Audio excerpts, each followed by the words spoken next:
going on. Instagram on my iPad is having trouble trying to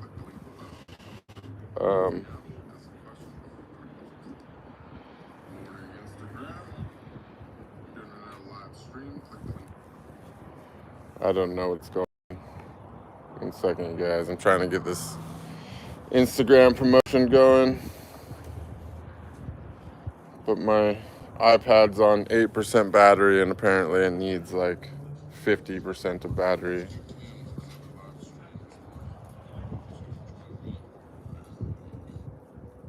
I don't know what's going on. Super duper annoying.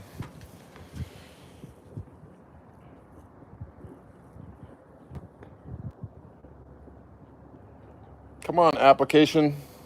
There you go. If you guys want to come through for live stream, click the link below. I'm not sure what's going on here, but this is my last try. Come through.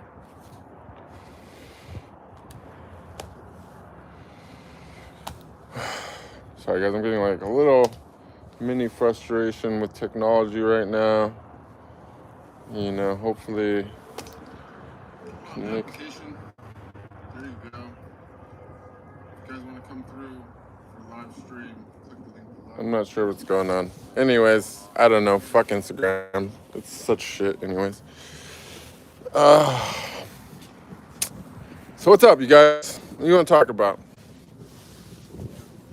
I don't know if I might act, honestly. I don't know. I'm worn out.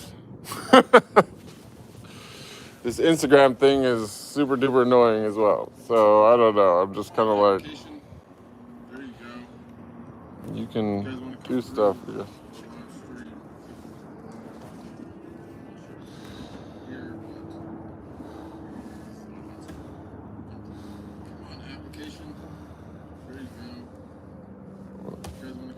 I don't know why this thing will not. It literally like will not let me post my link.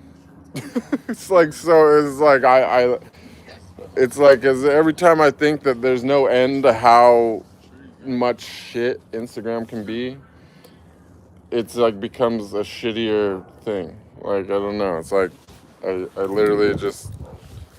I really hope Meta goes out of business someday.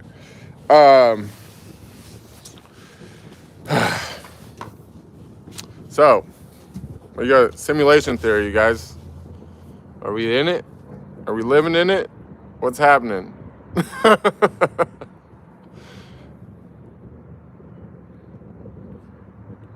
You know, you guys, I gotta tell you also too, just forewarning.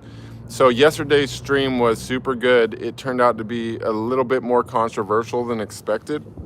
I don't really think anything I was personally saying was that controversial, but nonetheless, people got their feelings really involved in yesterday's stream, and it got demonetized by YouTube.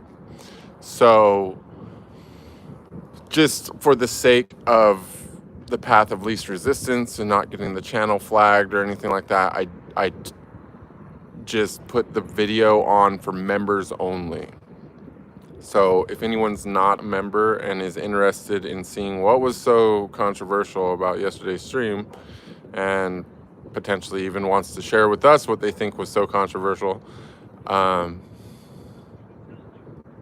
you'll have to become a member. It's $1 a month, and you can go ahead and check that out. Otherwise, there's tons of free content, and we're doing free stuff today. I'm going to go ahead and knock out a disclaimer. I'm not a medical professional. Nothing I say is intended as health advice. I'm also not a financial advisor. Nothing I say is a recommendation for an investment. I'm a law-abiding citizen. Nothing I say is an admission of guilt. And all opinions are my own. There is no sources, no references. The source is me. Everything I say, the source is me. No matter what it is, it's me. I said it. I take full responsibility for it. Whether you agree with it, think it's right, think it's wrong, whatever your personal case may be, that's on you. You've been warned. Welcome to my stream. Today, we are talking about simulation theory. You know, is this real? Is it a dream? Is it just are we really just floating on a, mass of elements through space, evolving from microbes, and, in the last 100 years, we're building iPhones and whatever.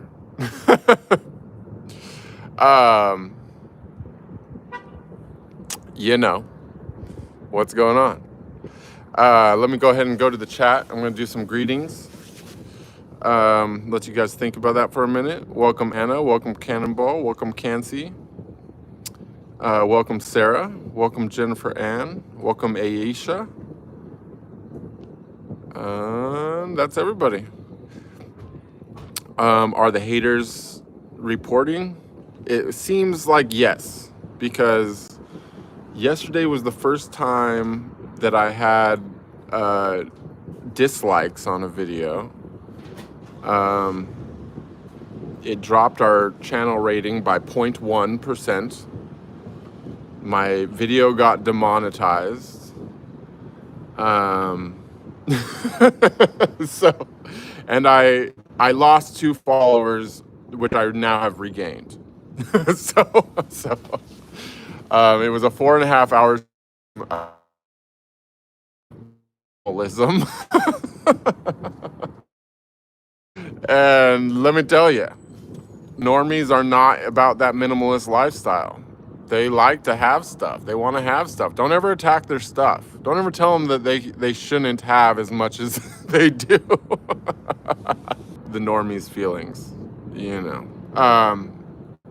Actually, honestly, I don't even know if it's even just normies. There was like some people who I thought like a more open perception, who actually also were offended by the idea we should own nothing and be happy. I think messed up the concept for everybody, but the reality is it's totally possible. And the big machine that keeps this whole thing going and keeps cracking the whip on everybody doesn't want you to be a minimalist. The big machine wants you to want stuff. They want you to want more. It wants you to always be chasing that little carrot, no matter how much you got. And that's how they keep you working. From the day, you know what I'm saying? They start indoctrinating you in kindergarten, set you up to be a little worker, and then they crack the whip on you all the way. That way you work till the bitter end, till your body gives out and you ain't got no more to give. And then they give you some kind of bullshit Ponzi scheme, Social Security here in the States, and so that's just offensive for some people. Don't touch the horde.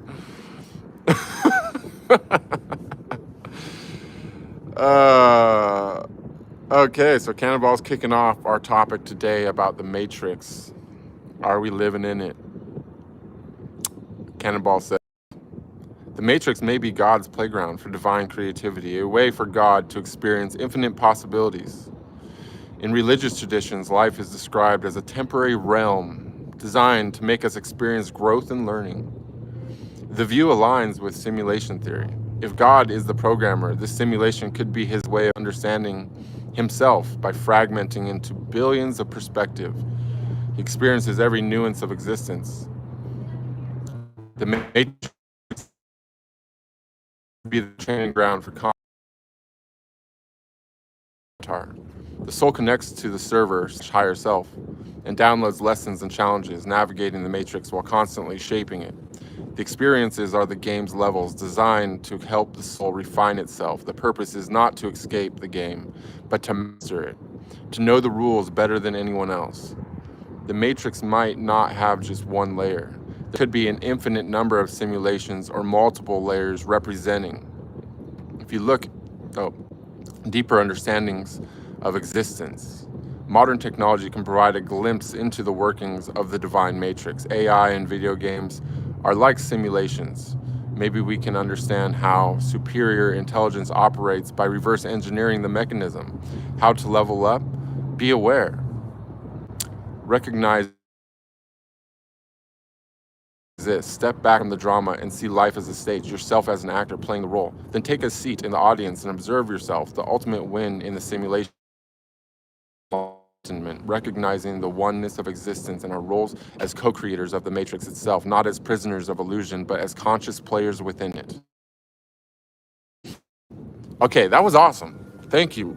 Thank you for summarizing that in such a way. My feelings are, again, the same.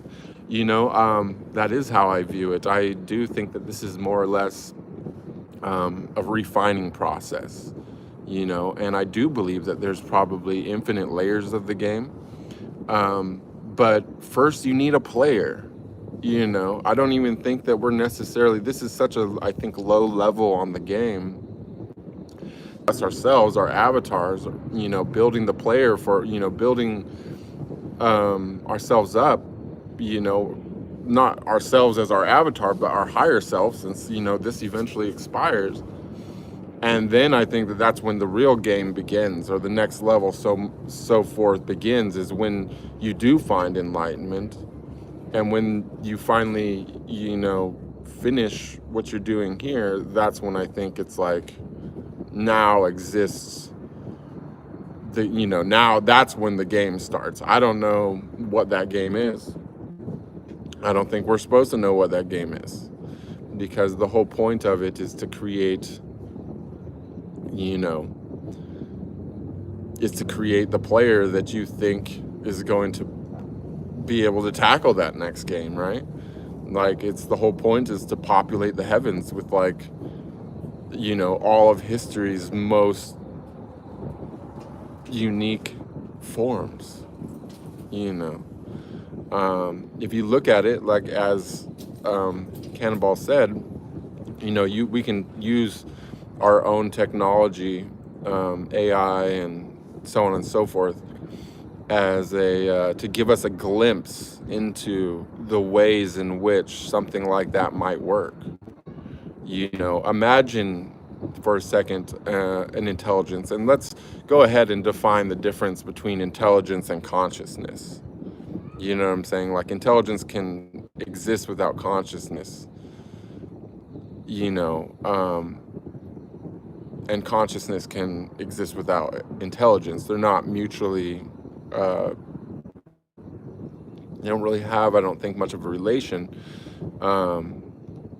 And in some way, I think everything is conscious, because at the highest level, it's all been created and is being kept track of by our highest self, the thing that keeps order of the universe and keeps everything flowing and moving by the rules and the laws of nature, right? But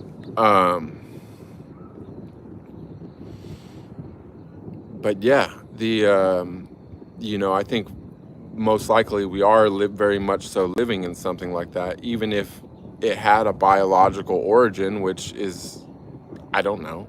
It's possible. I don't know if it's even likely that it started like this. I think that most likely people got it backwards. I think most likely that first there was consciousness, and that consciousness most likely created, the mechanics of biology. And then biology turned around and, became the hands, the eyes, the ears, so on and so forth, the senses, but most importantly, the hands of that consciousness, right?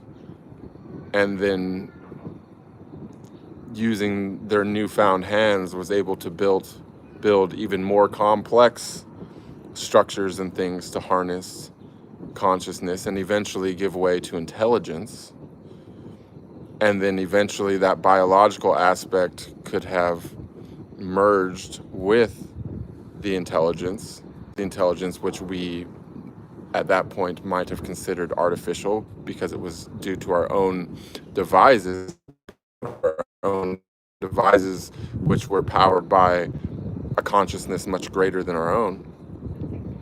And then once that was given life and consciousness and intelligence, that it was able to then refine itself, and then in refining itself eventually become unlimited, and upon becoming unlimited eventually start asking questions about the nature of its own existence. And if it was immortal and eventually outlived the biological components which created it through, the process of eternal refinement, started self-exploring, and in self-exploring decided to simulate all possibilities of how it could have came into existence, since its original existence wouldn't have been recorded. And perhaps that's what we're living in, a continued imagination of ultimate consciousness and intelligence, reliving every possibility that it can conceive of how it indeed itself came into existence. And so if the center, this ultimate super consciousness is indeed an introspective one, trying to figure out its own origins, then indeed we also ourselves are copies of that in a smaller, more limited,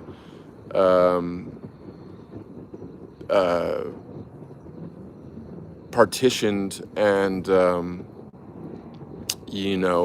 unexperienced in some way version of that, that without its memory, that without, unlimited processing power, that with an expiration date, and that's kind of like how I imagine it. Now, I'm going to go ahead and leave off there and see what the group has to say about all that. I'm going to go ahead and go back to the chat where I left at before. Oh, and again, not as prisoners of illusion, but conscious players within it. That is the key. That is, I think, the main point that's most important for ourselves, is that by becoming conscious of what we are as avatars of something,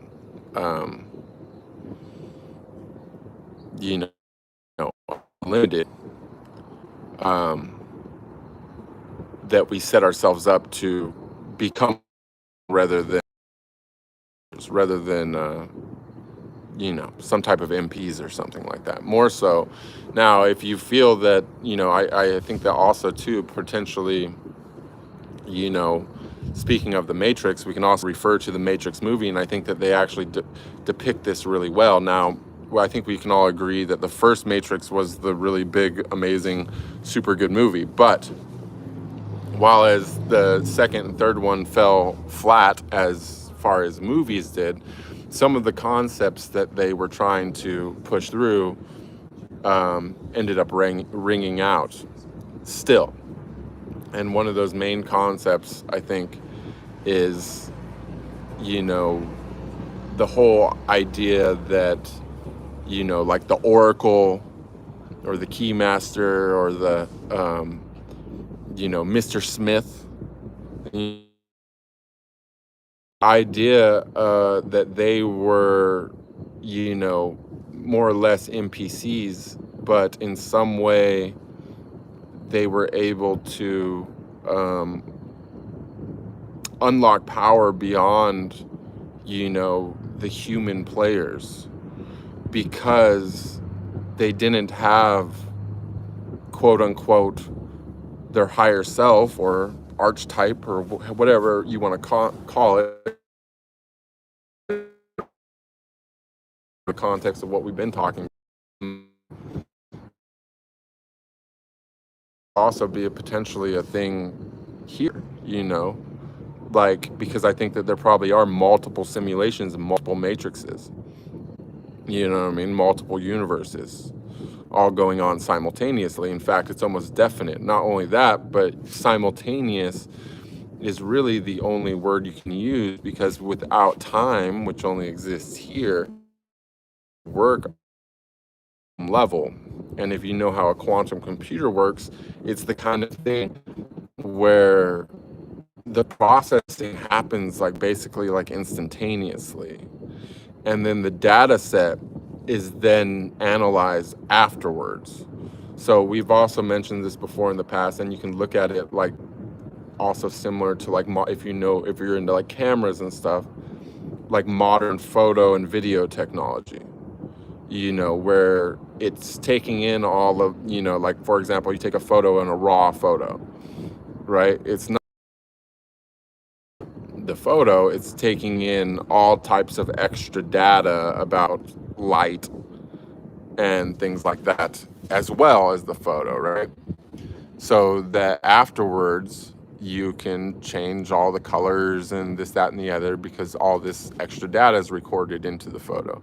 Well, it's actually gone even further than that. Some people are aware, maybe some people not, but now they have things in both video and photo that's called like post-focus, which means not only is it taking all the light information and all like that, it's also capturing data so that you can change the focus in post. So it's captured data that allows it to know what it would look like from any conceivable focal point. And that's how it would probably work as well. Our entire lives seem long, whatever, to us, but in reality, it would just be like an instant, where all possibilities would be generated, and then could be the larger portion of the processing would not even go into living our lives as whatever it was, but it would go into what is, there's like Judgment Day. But it's no one's judging you. It's you are judging yourself, but you're judging yourself with the knowledge of billions or trillions of other lives side by side to know everything that ever was. You're judging yourself with the knowledge and the experience of being everybody that ever existed in your life. You know what I'm saying? You're judging yourself with the, knowledge of, the interaction that you have. And so that's how I view Judgment Day and the simulation. So I'm going to go back to the chat, see what you guys are talking about over here, because me and Cannonball said our thing. Let's see what everyone else is talking about. Rule says, if you look into game development and theoretical physics, you'll notice a lot of creepy similarities. Yeah, totally. This is, I really think that we're probably living a simulation that is maybe not our exact history, but it's what, our highest as a possibility for our history of how it possibly came to be, and that we're living every different possibility of that. And who knows, maybe there's actually maybe the biological component to that expired long ago, and that now we're just living in an immortal matrix. Or perhaps there's actually some intention to do all this. Perhaps it's like a microscope. Imagine our highest selves as something that, our whole universe is a grain of sand next to it. It's just something that's being studied, a drop of water, right? A drop of some substance. And inside that substance is the entire universe, right? And, they're so big, it's so small, you can't even see. You can't see what's going on inside that drop of water. And so there's some method for seeing in there, for seeing the very surface of a particle, which is so small that it's completely invisible. And there inside that particle is the entire universe. And perhaps this is, the development of some type of technology to actually create a method for seeing something on that tiny little minute level scale, not just seeing, but, affecting things there. You know what I mean? Like, we could literally be nanotechnology to something else. You know what I mean? That was created to explore the surface of extremely tiny things, like the Earth. And so that's another concept of to think about. Anyways, let's see. Sarah says, that's a shame on the reporters. You should be supporting your new way of life, even if they don't agree. Yeah, I don't know why they were so upset about it. I was just telling them my way, which has turned out to be a very fast way of obtaining, spiritual growth. It was called minimalism. It wasn't called like,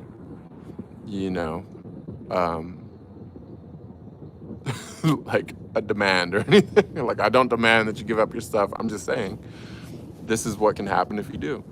And they didn't like that. And sadly enough, I can tell by the people popping in and out of here right now that we're not getting any love so far yet today from YouTube. So it's sad to see that they've also somehow negatively affected my traffic with these complaints of some sort. But it is what it is. So continuing on, Cannonball says, oh, we already read that. Never mind. But that's true. Let's see. What is beyond death? Well, death and rebirth. We do know that reincarnation exists, and we do know that it exists on a realize that we indeed have a higher self, and that we ourselves are just avatars. And that alone can take hundreds, if not thousands, of lives to realize. And keep in mind that in the way that we're talking about right now, our opinion-based opinion is that the game doesn't even start until enlightenment. It's upon enlightenment is when you have realized yourself as something else and begun to realize oneness. Now I was reading a book earlier about the Taoist perspective on everything, and apparently, according to them, a new information which I thought was very relevant to myself, and maybe other people don't care, but I will share, is that according to them, that upon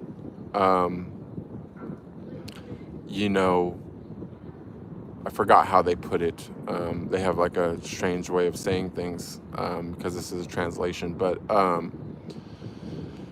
basically upon successfully alchemizing, doing some kind of internal alchemy,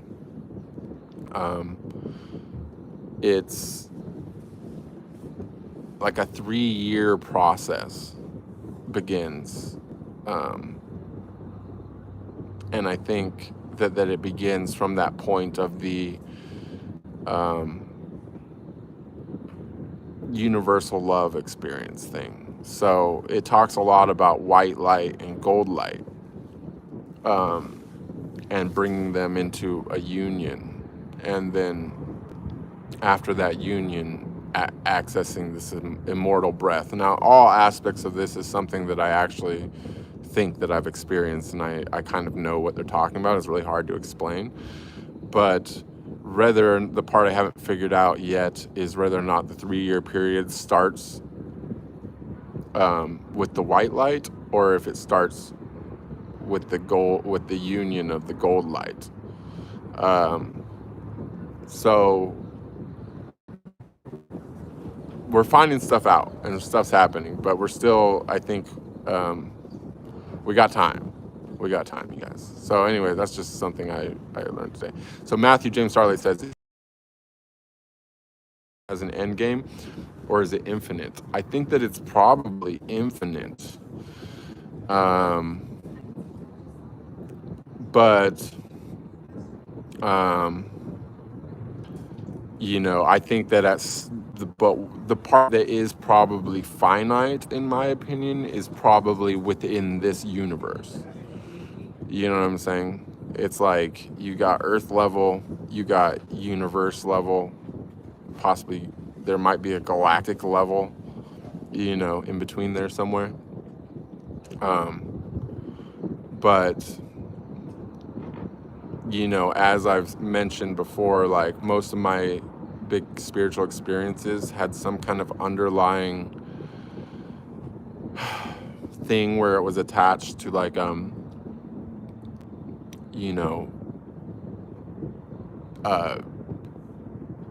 astral body of some sort, celestial body of some sort, with the exception of one of them, which I felt was attached. And with the addition of connecting to,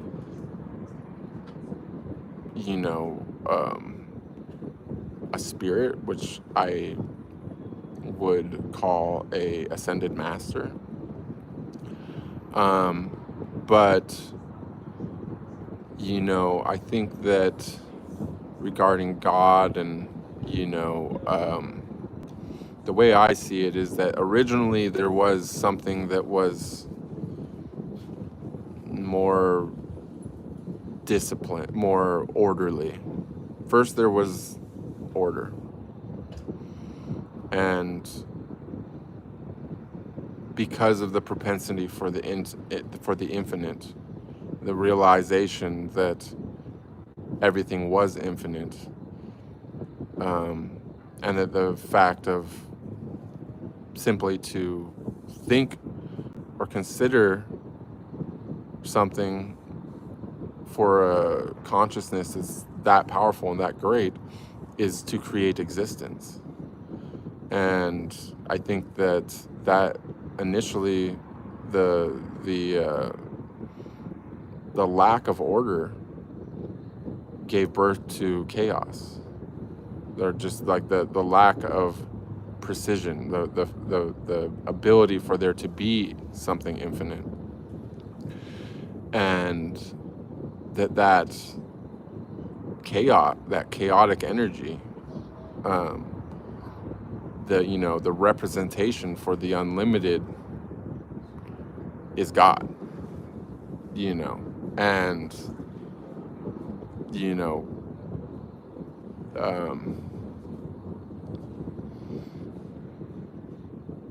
from that point there became the masculine and the feminine. From the masculine and feminine, the Father, Son, and Holy Spirit. And from the Father, Son, and Holy Spirit, there became 10,000 other things. And I shouldn't say the Father, Son, and Holy Spirit. I should just say the Trinity. The Trinity is well documented. It's said in many different ways. But, as the components and layers of man. But,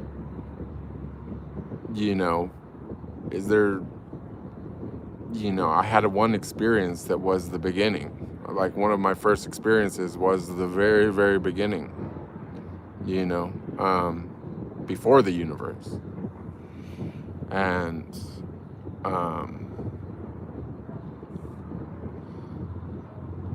while as I can see nothing beyond that, like it's a wall, the fact that there was a beginning definitely does leave open the question of what created that moment. How did that moment come to pass? The moment of consciousness, is it simply the moment of the consciousness that we are inside? Or is it the moment of all consciousness is the big question. Was there something conscious prior to that which created everything that we know? That's my question. So, Leffy Power says, have you ever experienced something like a synchronicity or an unexplained event which made you question whether reality is real? I'm mean, apart from your spiritual awakening. Yeah, I mean, the very first thing that ever happened to me that, I mean, I've told the story before, but it's a crazy story, so I'll tell it again. And this is probably like to the point that I probably shouldn't tell the story because it makes me probably seem less credible. Like some people will just think I'm insane, but it was years ago, and this is way before I had been hit by lightning already. That was like the weirdest thing that had happened to me at that point. 2020 or something. And we ran out of weed. I know, it's like a whatever, but I was living a more earthly existence at the time. And it was me and two girls, and they were like across the living room. I was at one side of the living room. There was nothing in between us. It was just open floor and area. And it was like 3 or 4 o'clock in the morning. All the dispensaries were closed. And by the way, thank you. I think it was Noi for the donation. But anyways, all the dispensaries are closed, right?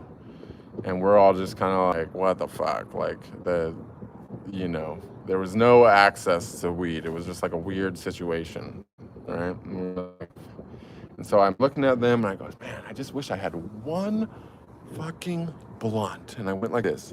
And when I went like this, a blunt right in the middle of the room between me and the two girls just materialized in the middle of the air and dropped on the ground. And I searched the whole house. Like, I'm like thinking there was like somebody upstairs or something. Like, I'm going like, how is it possible? Guys, Wi-Fi cut off for some reason. Anyways, so I go, I wish I had one fucking blunt. Boom, it falls from the sky. So I'm searching the house. No one else is there. Nobody else in the house even knew how to roll backwood. It was rolled in a backwood, right? Not only that, but in Las Vegas, it's so dry. And anyone that's lived here knows this is true. In 10 minutes, if you roll a blunt or leave your weed with the jar open or anything like that, it's dry, so dry it will turn into powder if you squeeze it. It's literally like dries everything out. 10 minutes is it. You know what I'm saying? Like, you would never, like, in 10 minutes, a freshly rolled blunt will snap in two if you bend it. It will not. This was literally fresh, slightly moist, as if it was just made perfectly. It was made in my own style even. And it was at that moment that I realized for the very first time, I said, and I had no spiritual inclination at the time. I didn't have any kind of religious thing at the time. All I could come up with is, this is a simulation. And to me, it was a game.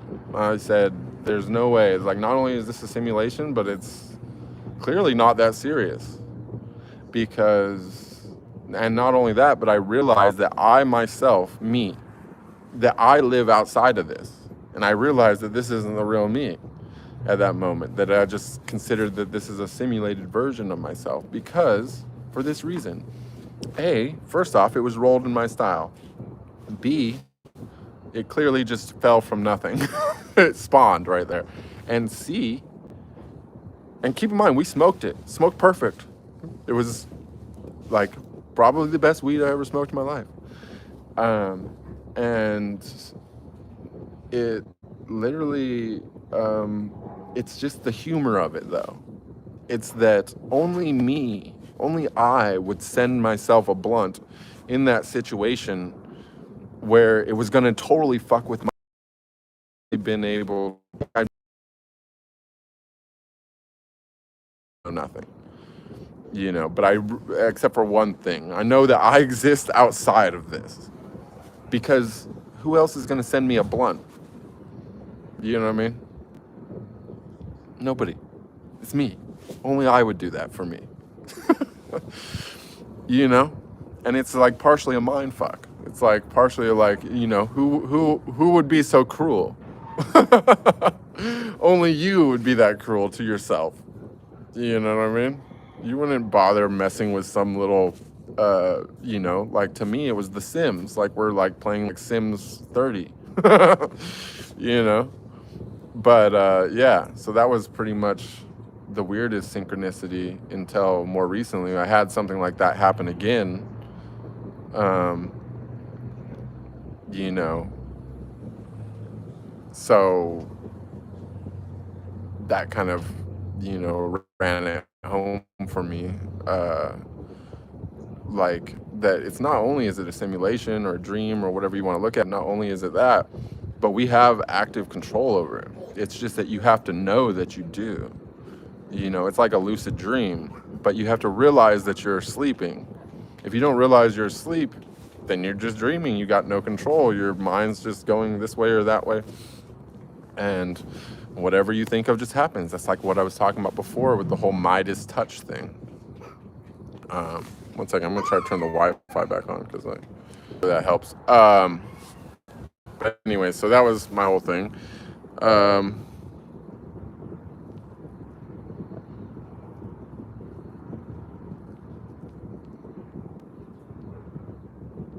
Let's see, where was that? A few powers question about the synchronicity. I read the reality is real. Kitchen Towel said, did you move up north? 2 days ago there were palm trees. Today you're cold. I haven't moved that far, but it is cold here, but there are palm trees as well. So it's kind of a both thing. Luffy Power says, if life is a simulation, why do we care so deeply about love, connection, and meaning? Why are these part of the game? That's a great question. And it's, as I said before, this is something that I actually got during that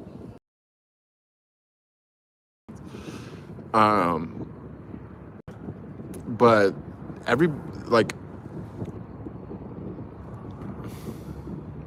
we are all okay. So above us is our higher selves. I mean, the same higher self. There's many versions of that. Okay, and that's what we're creating.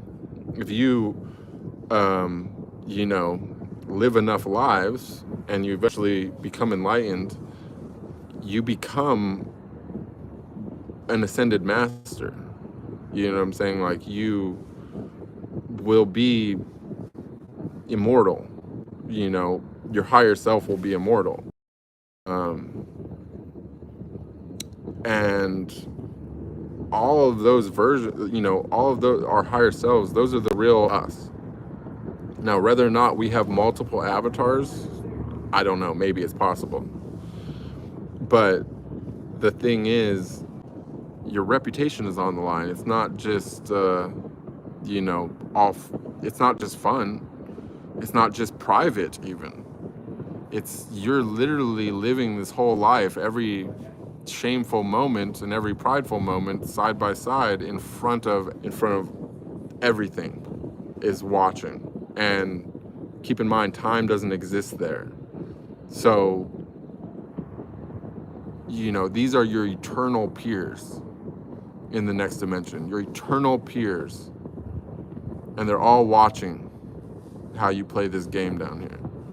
You know what I'm saying? They understand the rules. Some of them have played too. You know, so they get it. You're not being judged too harshly, but you are being judged. Do you know what I'm saying? And so you're only as good as your last game, as they say. You know, and so this is why it is so important, because ultimately the thing which is at the highest, it's a virtuous consciousness. It's a virtuous being. You know what I'm saying? It wants you to be that way too. But the thing is what creates virtue? You know, it's experience. It's wisdom. It's knowing. You know what I'm saying? If you don't understand the mechanics of eternity, how can you understand the mechanics of virtue?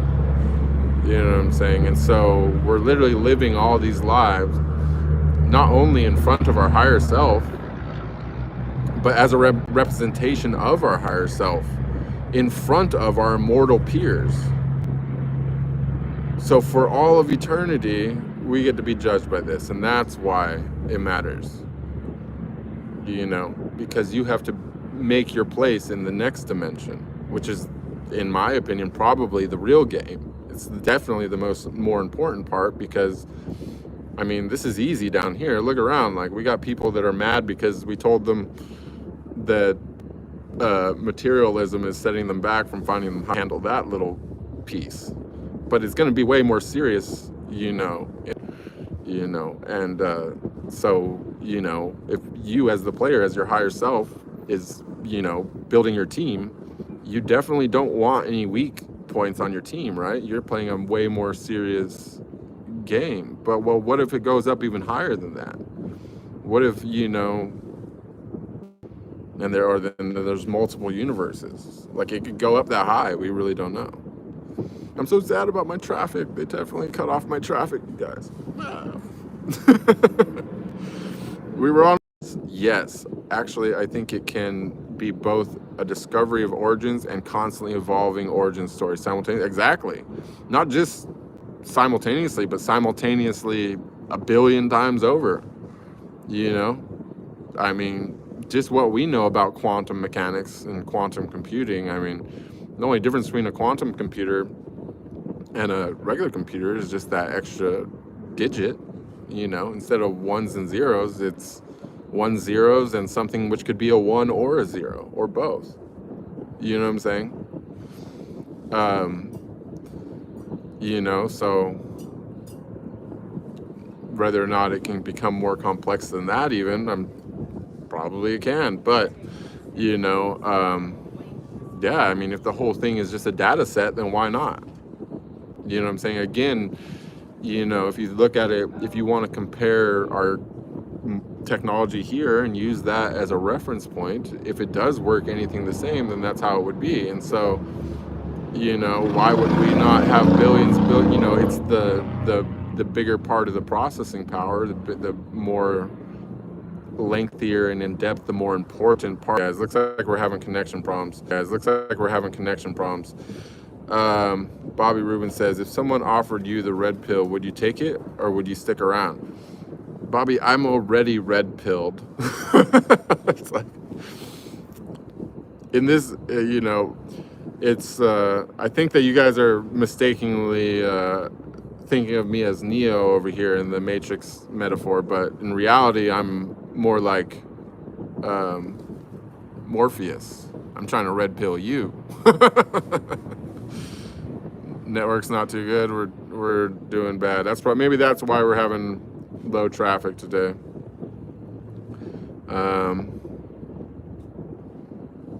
That's a good question. Which one would you take, Bobby? Sarah says, I believe we are all born from free will to love God. Otherwise, how valuable is love if it isn't free? Why would God plan a world where not every human loves him and every other human? Well, it's just, I think that when it comes to all this, I think that the problem is that most people think on the scale of what they are is an avatar, a single lifespan. They can't see beyond that. But through the spiritual process, one of the things that happens is that you start remembering past lives. And while I've not remembered all of my own past lives, I've remembered some really, really early fundamental existences that I've had. And, I've also, read some stuff from people whom I believe fully and totally to be enlightened beings. And, them recapping over the process has told me that eventually, upon sustained enlightenment, that you actually will remember all past lives, every past life that you ever had. And so eventually everybody does love him and every other human being, eventually. But it takes, as we mentioned, thousands of lives, and so the thing is that we got to remember about God is that God is not subject to time. We are subject to time. And so we think of things in a way that is affected and limited by time. But God is the ultimate patience. God's got time to wait for billions of lives for everybody to come home. He's not in a rush. You know what I'm saying? Um, Bobby says, I think somehow Bruce has already taken the red pill. I would take the red pill anytime. It's true. I did take the red pill. You know, it wasn't even like I took the red pill. It was like I was just living my life one day. I was driving. I was making movies. I was doing stuff. And then I just got flushed. Like nobody even asked me. They weren't even trying to. No one even offered me any pills at all. They just fucking, you know, they were like, just slipped a little something in my virtual bathtub and I just got flushed. And now I'm out here trying to feed other people red pills. Frankie says, PSA, please react 100% with emojis when Bruce says something particular that you find interest or that you particularly... Thank you. Yeah, that does help me cut shorts later, you guys. Also, too, I think that the reactions and all that help us get traffic from YouTube. But I don't know. It looks like the connection's kind of poor today, and we're not having a lot of traffic, so I don't know how long this stream will end up being because... Yeah, usually when it's a bad connection, it's also a bad recording, so.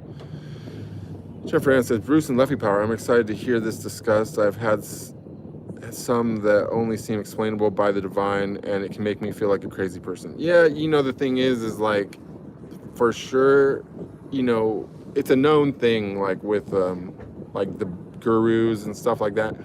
They don't really, there's a reason why most people don't tell you the most amazing stuff that happens.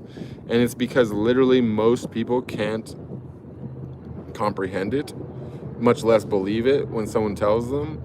And, you know, those things coming together, you start telling these really like the highest of the high level stuff that happens, and people just simply don't believe you. It discredits you. They'll just think you're crazy, and now you can't reach them anymore. You can't help them, you know. And so in the interest of helping people obtain enlightenment themselves, you kind of almost have to keep some stuff like hush hush or quiet, you know, whatever.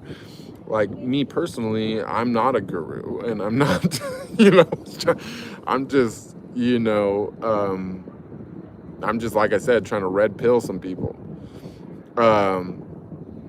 And so I don't mind telling the stories, because the people that I'm focused on are the people that are like me, that basically either accidentally initiated or are so fucking crazy themselves, and crazy in a good way, like, you know, fearless, I should say.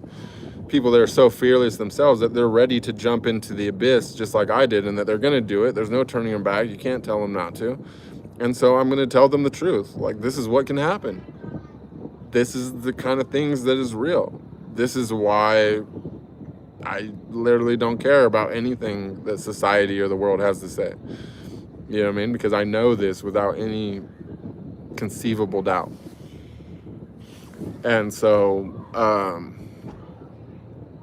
yeah, don't feel like a crazy person. Just know, you know, you don't have to go do the same thing as me and tell everybody whatever. I don't personally, you know, I'm already carrying the weight of all my other past transgressions with the adult movie industry and, you know, my criminal record and everything else. So it's like I got not that much to lose, you know.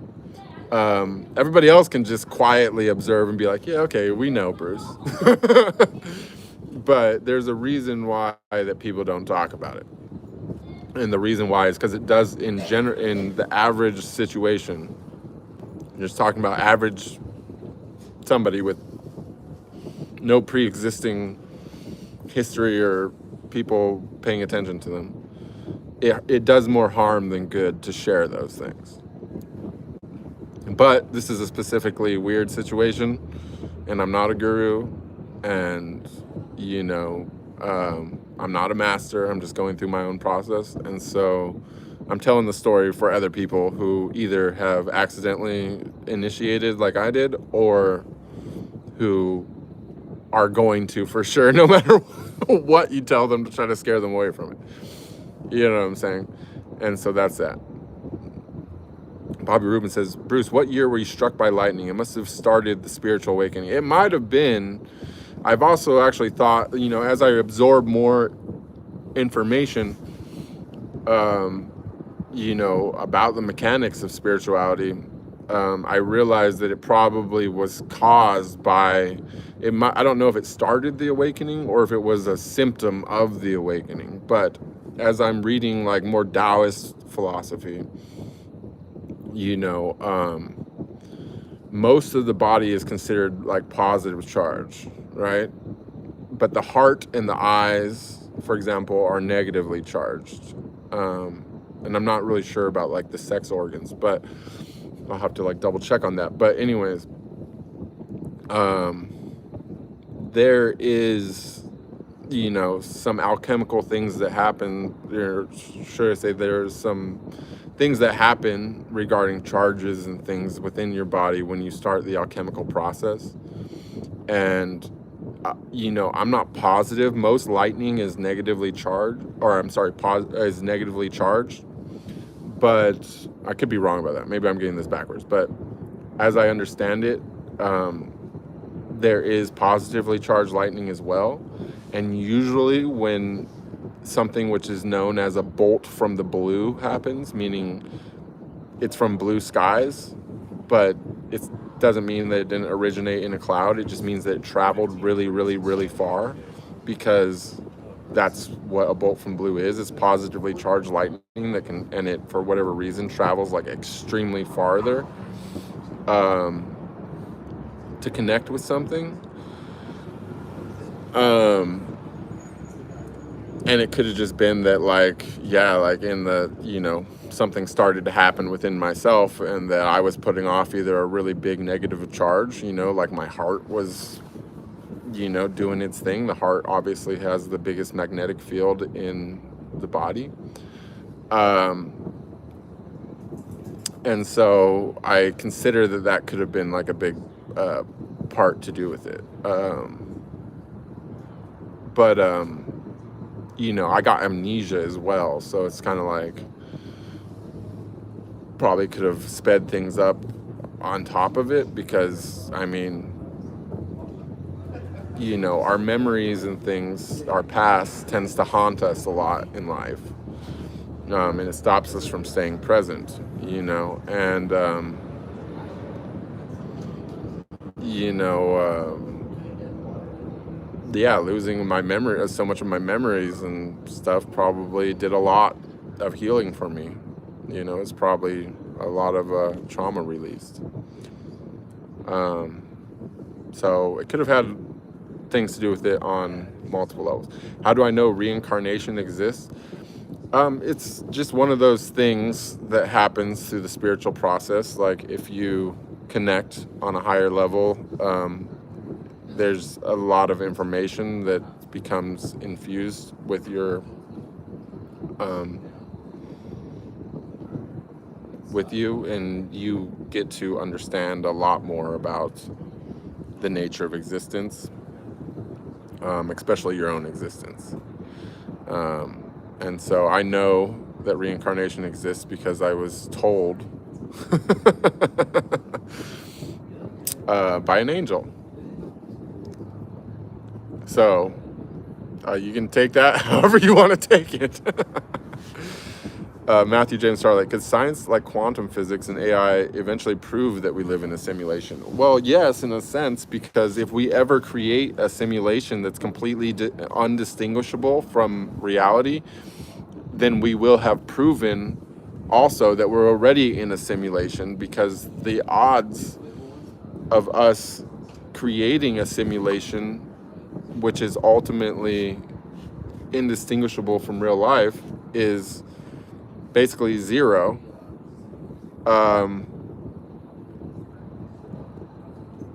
Unless we're already in one.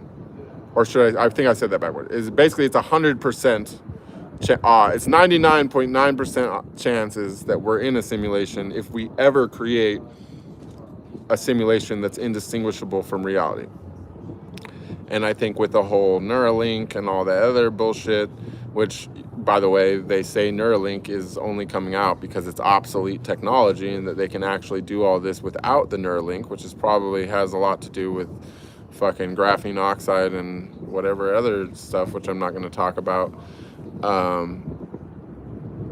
you know, because I got demonetized yesterday talking about stuff like that. But yeah, that would be proof. We wouldn't even have to prove it using any kind of direct experiment. We just have to create it. Once we create it, we've already proven that that's what it already is. You know what I'm saying? If I could design my own matrix, what would it look like? I would not, you know, it would look exactly like the one that exists because I did design the matrix. At the highest level, I did. You know what I'm saying? But you just have to trace yourself back up to your actual origin. You know, like you got to connect with your higher self, but realize that your higher self is also, you know, your higher self is one of God's egos. You know what I'm saying? Like you're trying to get rid of your ego so that you can become an ego. You know what I'm saying? If that makes sense. Thank you, Anna, for gifting some memberships to everybody, and congratulations to Cycling DNA, and everyone else that got a free membership. Congratulations. Cannonball says, I think the limitless, uncontainable, chaotic energy started organizing itself into different forms. What I don't know for sure is how it became self-aware. Yeah, you know, I think it was the self-awareness was, I think, the original thing. You know what I mean? It was, you know, as in my vision of the Big Bang, you know, I seen just blackness in black. Like there was something massive within a total blank. It was emptiness, a void. Something within a void. And the first thought that conscious mass ever had in my vision was, where am I? And upon the question, the very first question of where am I, it tried to calculate its position in the universe or in whatever, in the void. And it tried to use pi to calculate its position in the void. And pi being an infinite number that's non-definite, that tiny little deviation of unknowing, that tiny little question of where am I, and it not being an exact answer because the only calculation that it could use to derive its position was pi, and because everything that it ever thought of came into existence, the universe was constantly expanding, and therefore so was the number of pi, right? And that little indiscretion, you know, that imperfection of the tiny little discrepancy of where it was, brought tremendous suffering. Like it was not okay with that. And the answer to all of that was to compartmentalize it, to create something that represented it, and that was the first ego, which is God. And it represents the ability for the infinite. That tiny little, you know, fraction of, you know, of discrepancy, you know, represented the infinite. And the infinite then came up with all things. And the original consciousness is what keeps everything in order.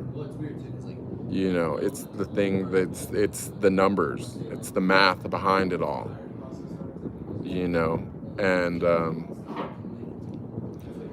yeah, it's that chaos compartmentalizes, fragment itself into every different possibility ever. It's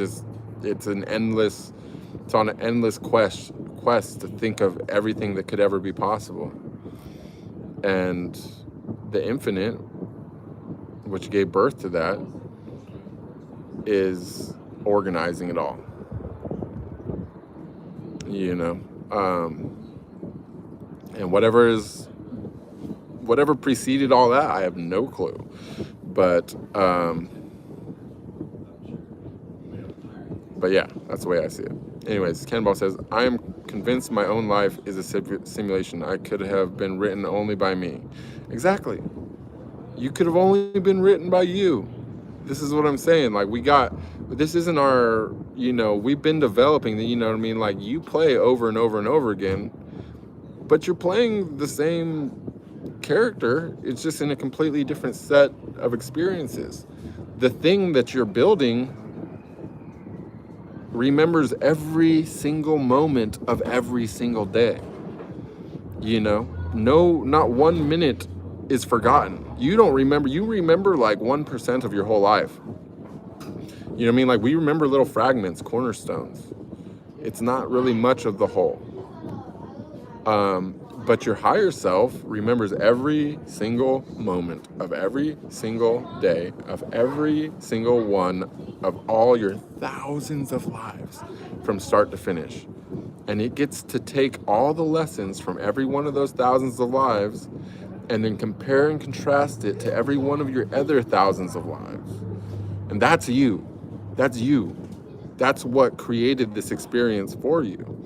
That's what set this whole life up in a way that you would get the experiences that you felt that you need to prepare yourself for whatever the real game is on the next level.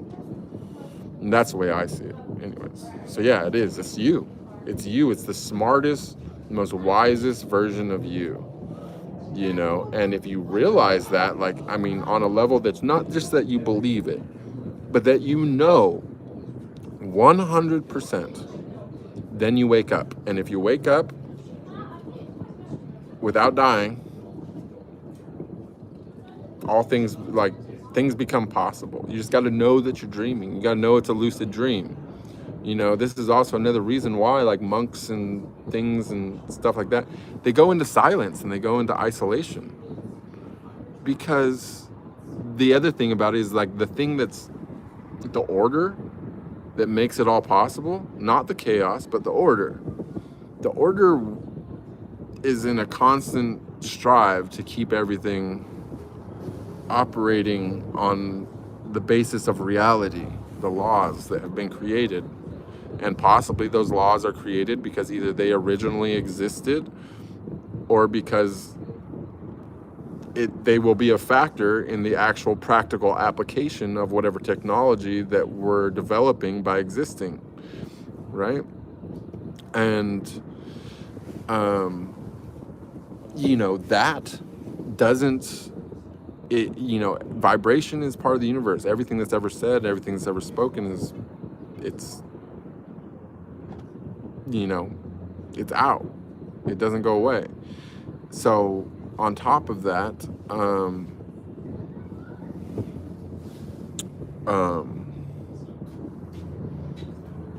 you know, it wants to make, it's just like in the Matrix movie, you know, the glitch in the Matrix or whatever.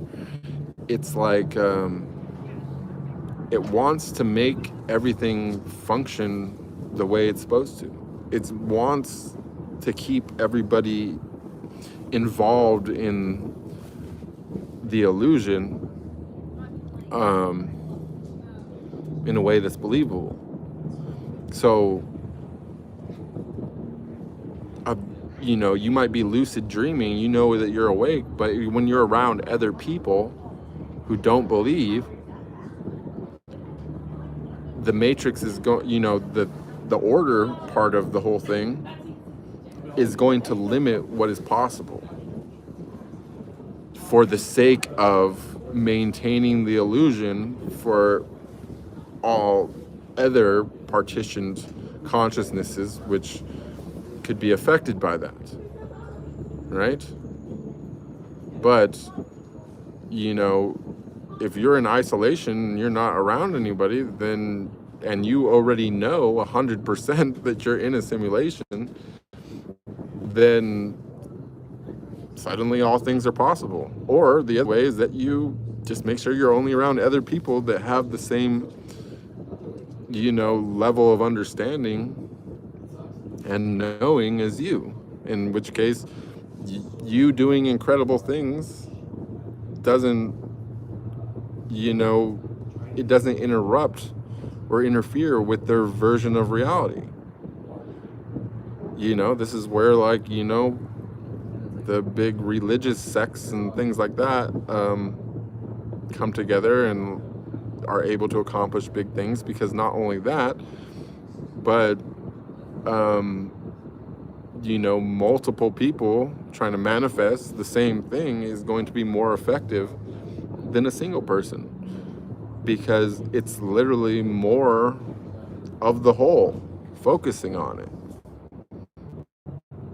You know what I'm saying? And if you stop talking and you just decide to take a vow of silence one day, then suddenly your words also become so much more powerful. You know what I'm saying? Because it's like, you want to be a superpower person? Never talk again, and only except for when you're saying affirmations. You know what I'm saying? Because everything that you ever say is coming in to weigh against every other thing that you've ever said. You're contradicting yourself. You're limiting your blessings. If the only thing you ever say every day is the same exact affirmation of what you want, eventually it becomes the bulk of everything that you've ever said. And once that becomes the bulk of everything that you've ever said, then suddenly you're speaking things into creation, because there's not all this other stuff weighing down everything that you've ever said, and it's all trying to balance and make sense of it all. Do you know what I'm saying?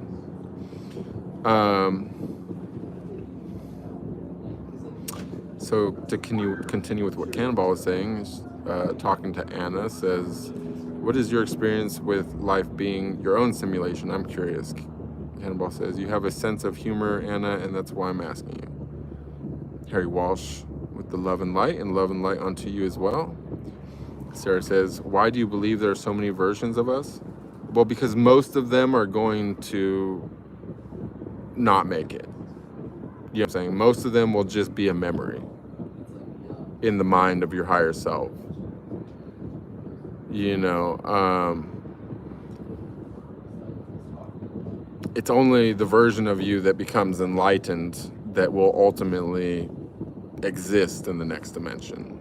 Do you know what I'm saying? You know, you're building yourself. You're building that specific version of yourself, you know? And so you're trying everything out. And there's going to be a bunch of duds. You know what I'm saying? There's going to be a bunch of versions of you that you're like, yeah, no, that's not quite ready. It's not quite ready. Let's do it again. Let's do it again. Let's do it again. Until one of you actually connects with your higher self, and your higher self says, yeah, you know what? This is me. I'm going to be this. This is what I'm going to do. This is my character. Let's go do this. You know what I'm saying? Now, whether or not that it's just one character, or if you're building a whole team, I don't know. You might be building a whole team, you know, but it's hard to say from here, because we're partitioned, and it's, you know, I apparently have a little distance to go before I get to absorb the rest of my past lives. But I'm dedicated, and that's what we're doing here today. And this is also the type of information which you're helping us obtain by supporting the stream and supporting me on my endeavors to uncover the unknown. And so I appreciate you all very much. Hedgehog says, you're looking dapper today. Well, thank you. I appreciate it. I put on a jacket. Changed my t-shirt. Jennifer Ann. Let's see. Cannonball. So Do you humor kindred souls? Would you mind if we continue this conversation on the Telegram chat? I don't want to make the chat longer and harder for Bruce to catch up. We don't even get trolls today. What happened? Yeah, I know. We got totally fired, dude.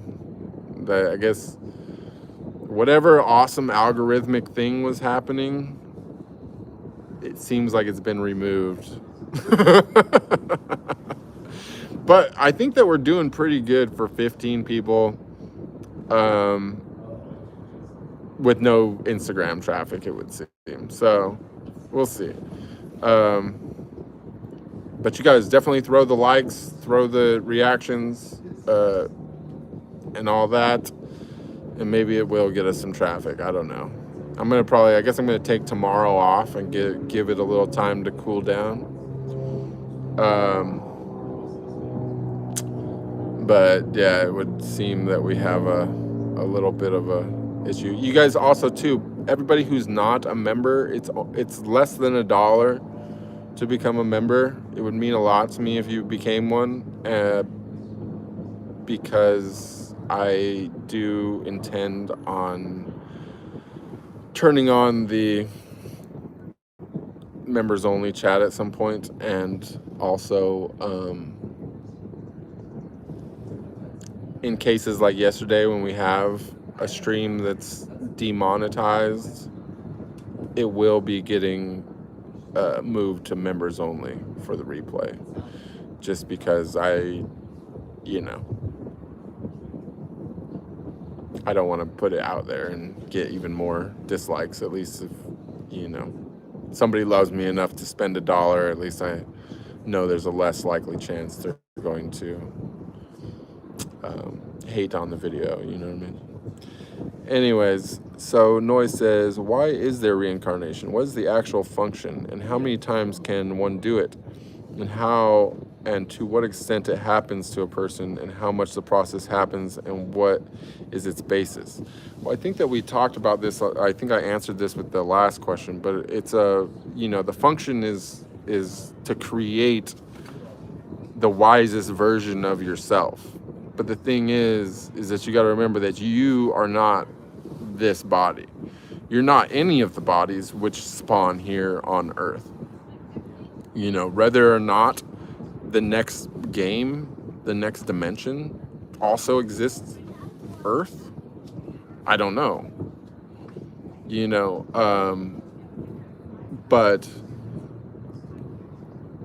what we do realize is that our soul, like our higher self, like that's us. And getting to live multiple lives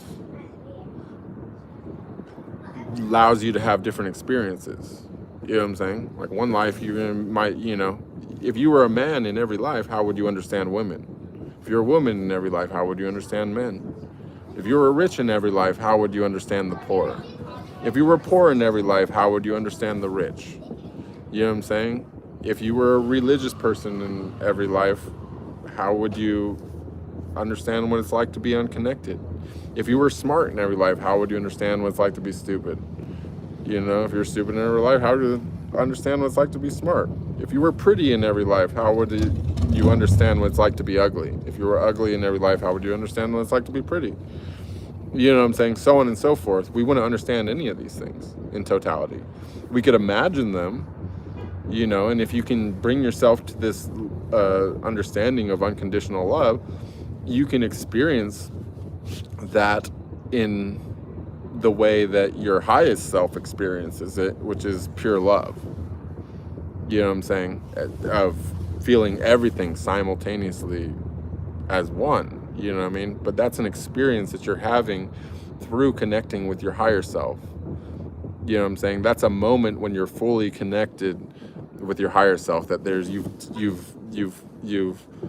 when you have the unconditional love and you're able to see and feel every person's experience simultaneously, what you're having is an experience as your higher self, who has total access to the universal consciousness which created everything, to where everything is whatever. You know what I'm saying? So at your highest self, you are completely, you're like a god, you know, you're like an unlimited, you have unlimited access to the unlimited. You know what I'm saying? You yourself are still you. You're the personality that's been created through the thousands of lives and the experiences of which you've had. But ultimately, you know, at the highest level, all of our higher selves are also part of that, and so everything is funneling up, right? And each of our higher selves, you know what I'm saying, like, it's like they're not all going to have 100% of the same experiences, you know what I'm saying? So there's still going to be some variation in the personalities, but this is what makes it fun, because we're populating the heavens. Can you imagine every Buddha and Jesus and every enlightened master and all of the, you know, probably even demons and crazy stuff, you know, all the most unique and wise personalities ever created through the course of living thousands of lives. Can you imagine what kind of party that is on the next dimension? Only hanging out and interacting with the most wisest things that the infinite has ever devised and created. Like, that's fucking awesome. You know? Like, it doesn't get any better than that. Like, every awesome being ever in existence for all of eternity at a party that doesn't stop. You know what I'm saying? Like, that's, you know, or it doesn't even have to be a party. It could be like every different version. It's like, hey, we're with all of them. Oh, wait, maybe I'll just go call this one. You know what I mean? Like, whatever you want. You know? Like, what, you know, you could be having the same conversation we're having right now, but you could be having it with, like, Jesus. You know what I mean? Or the Buddha. You know? Just chilling. Or they could be they're probably talking to each other right now. They're like, they're homies up there. You know? So that's, in my vision, you know, the meaning of everything and how cool it probably is. Divineful says, reincarnation is for those who have karma. Unless you become enlightened, then you break free from being reincarnated and go into the higher dimensions. Exactly. Once you become enlightened, they just save the file. They said, okay, this one's done. Beam him up. I don't even think that you have to die to get beamed up. Like, you know, you download into your higher self, I think. You know what I'm saying? Your higher self says, okay, I'm going to now take on this personality and I'm going to feed it access to all of the lives I've ever had. You know what I'm saying? And then you're on to the next game, the next dimension. You know what I'm saying? But instead of you playing the next game, instead of it being played with a bunch of people who don't know that they're playing, that don't have any memories, you're going to be playing with all of the enlightened consciousnesses of all eternity. So it's a way more serious game. You know what I mean? What the lesson is that you seek to gain from comparing your ultimate consciousness with all the other ultimate consciousness, who knows? I'm pretty sure that you need more processing power than what we have access to here to even try to comprehend that, because, you know, the last 3 or 4, pretty much all of the big experiences that I've ever had with spirituality, like all the true, you know, states of samadhi that I've ever entered, like, I've never stopped thinking about it. Like, the lesson is there, it's immediately apparent, but it's like the totality of it, I mean, as of now, it's not stopped processing. Every one of those experiences expands within myself every single day. I understand more of every one of those experiences every single day. But the thing is that even from the first day, it was inexplainable in totality.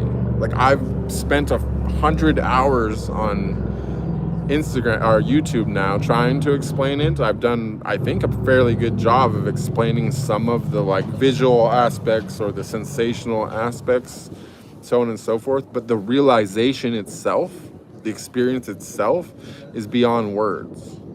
You know what I'm saying? But like, the main thing that always stands out to me is that upon this experience of feeling this unconditional love that is bigger than anything I could ever imagine, a bigger sensation that's beyond words, and simultaneously looking through every single person's eyes, feeling every single person's emotions, experiencing the core memories of every single person on this entire planet simultaneously. And this is the part that stood out to me. It wasn't hard. It was easy. At the moment that I was able to connect with that and feel everything that every person on the entire planet was feeling, see everything that every person on the entire planet was seeing, and that it just filled me with love, no matter how horrible some of the things were. I mean, so much of it was beautiful too. But to realize that I loved it all so much like that, but that to observe it all and to know all of it, to know every single detail of everything, was nothing to me. It was the easiest thing in the world. It was like breathing. You know what I'm saying? It was like looking with my eyes at the world, as I can see a mountain right there. I can see some, some fire happening right here in front of me. Everything that I can see in total detail. At that moment, for hours, I could also see everything in the entire world in detail. Now, can I remember it all now and say specifically like this? No, it's like core, it's like in my mind now, back in my body, it's like flashes of everything. It's all, blurred together. It's like one big thing. But at that moment when I was doing it, the processing power, the mental state, the ability to observe everything simultaneously, easy. It's that unlimited. The consciousness at the highest level is so unlimited that the earth and every happening on the earth, it's easy. It's literally doing the same thing, I believe. I haven't had this experience yet, but I believe it's one that's coming, and that I believe that that's happening not just on Earth. I think that there's probably other universes, not just other universes, or other planets and things with life. Like, I think that this is happening on such a big level. It's like Earth. What is happening on Earth? It's love, but it's not hard. It's not like a big part of everything. It's just a small part of it. It's like the tiniest little, it's something that's just running in the background. It's not like like Earth program in the Matrix is not a processing intensive part of it. It's just like, it's the equivalent of, Google Maps running in the background of your phone while you're watching YouTube. You know what I'm saying? Like, it's just going, it's happening. It's not hard. Like, that's how unlimited everything is. Now, whether or not that it changes when you get to the level of, maybe there is something outside the universe. When I had that first vision of the moment of creation, I did see it as multiple universes. I seen it actually as unlimited universes. I understood that because of the underlying suffering, that the original motive was to alleviate that suffering. You know what I'm saying? The original thing was the same thing that it is for us. To first realize that it's possible for suffering to stop for the alleviation of suffering, and then that there is an actual path to the end of suffering, right? And that's the same thing that's happening on a cosmic level with multiple universes, and that it's literally trying to create every possibility, looking for one where that is devoid of suffering. You know what I'm saying? And so it stands to reckon that as everything being a smaller and small, like a descending copy of itself, many layers and layers and layers of existence, that it would all be like that, and that on every level we're looking for a situation, we're looking for the path to the end of suffering, and that's what we're on. Now it might take more than one life, but do you want this life to be one step towards your goal, or do you want it to be 100 steps towards your goal? The journey of 1,000 steps starts below your feet. You know what I'm saying? Like, where you could go right now and decide to walk out your house. You're just gonna walk, never gonna stop. That's gonna start right now where you're at. Your journey is underneath you right this second. And so it doesn't matter where you are on your journey. Like, you should progress as much as possible. Sophia Springle says, what advice would you give to someone who would like to start their journey towards spirituality? I've been over this a lot. Like, the first thing is to get to the center of yourself. You know what I'm saying? Or first work on the most surface layer. You're layered. You're like an onion. You're trying to get to the center, right? Which is God, right? And the first thing that you need to do is, you gotta scrub the grime off the outside. Now, this isn't specifically you. This is to anybody. You gotta brush the dirt off the outer layer, right? And the dirt on the outer layer is like addiction. It's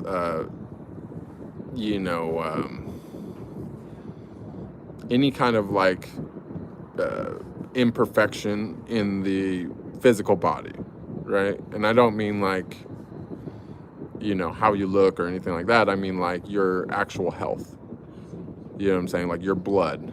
Like you need to, like, you got to kick any kind of addictions you got. You got to start cleaning your blood out. You got to start getting yourself into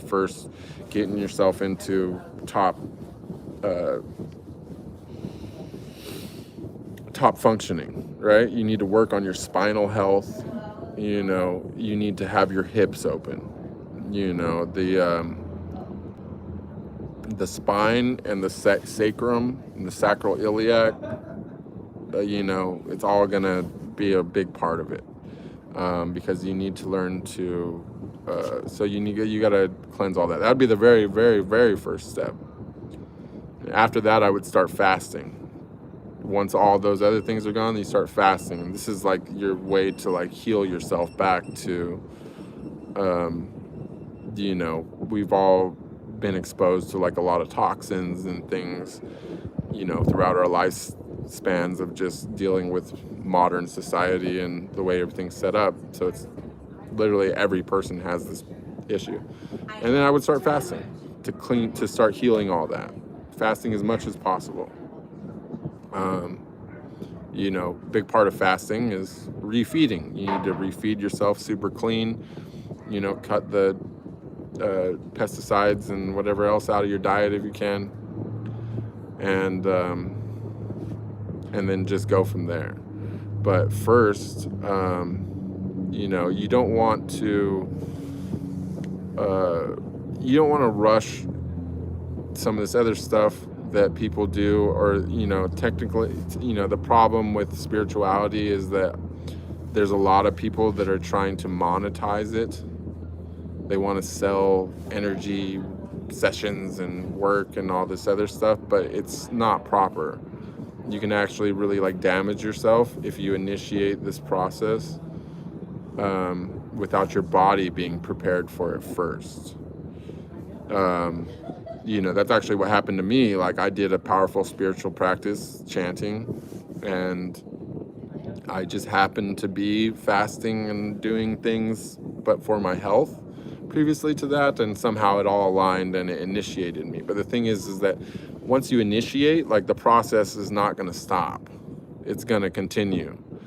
And, if your body's not fully prepared and your emotions, after the body's prepared, you got to prepare the emotions. So if the body and the emotions aren't totally prepared, then, you initiating spiritually, it's going to keep going, and you're going to end up doing what has happened to me, is you're going to run into what they call the 3 Granthis, or psychic knots. And this can be like a really painful situation, and it can also really cause a lot of problems. And I've never known anyone that's passed away from it, but like, according to yoga and stuff, like, it's possible. And that's why they say Kundalini yoga and things like that is one of the more dangerous types of yoga. But it's dangerous because it works. You know what I'm saying? And if you initiate a Kundalini awakening all the way to the crown, then your body will purify all of its chakras and everything, like, systematically. And you really won't have to know much. But again, if you're not prepared for it, that could have some major side effects. So that's why, like, in places like India, for example, where yoga and things like a really big part of life and spirituality, there's a plethora of gurus. Well, there's a plethora of gurus because there's a lot of people that end up initiating, and part of the reason why is because,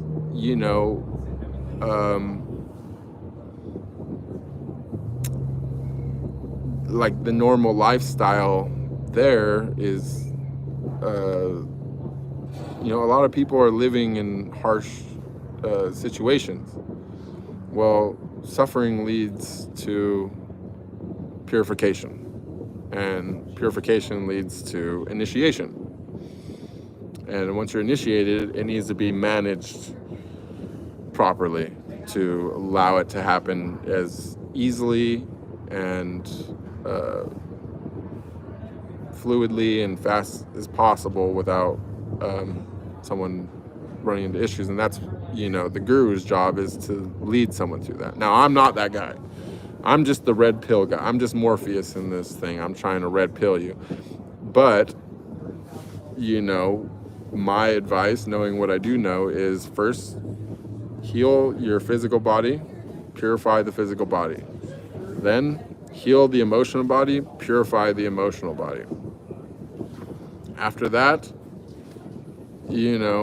start looking at some more advanced things like chanting possibilities. Get your hips open. That's part of the whole physical body thing.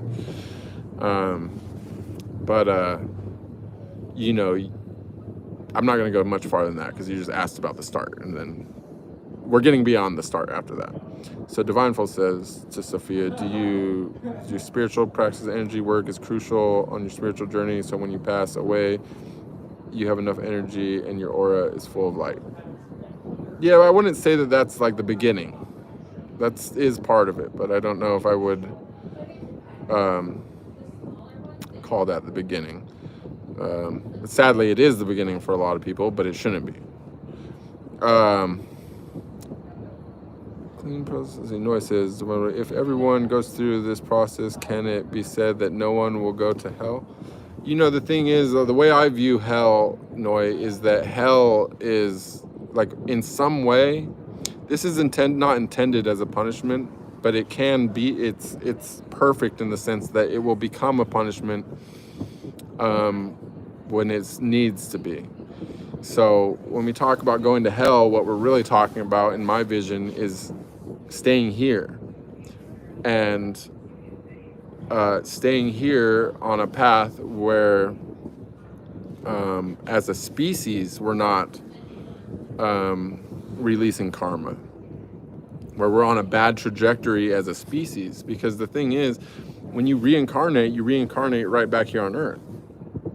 Well, if you're not helping Earth ascend, then you're helping Earth descend, right? And the further the Earth descends, the more hellish that it gets. So if you keep reincarnating on a planet where you're not helping things improve and get better, you're creating a situation where the game is getting harder and harder and harder for you, because you're reincarnating in a place that's getting worse and worse and worse and worse. You know, so it works on multiple levels, in the same way that you need to purify yourself, clean yourself, improve yourself, and prepare yourself for ascension. We as a species need to do the same thing. We need to purify ourselves as a species and, you know, prepare ourselves physically and emotionally for ascension as a species. And in doing that, then nobody goes to hell, because the people that keep reincarnating here keep reincarnating into a better place, and a better place which feeds them more positive experiences, and it makes the game easier and easier for people to ascend.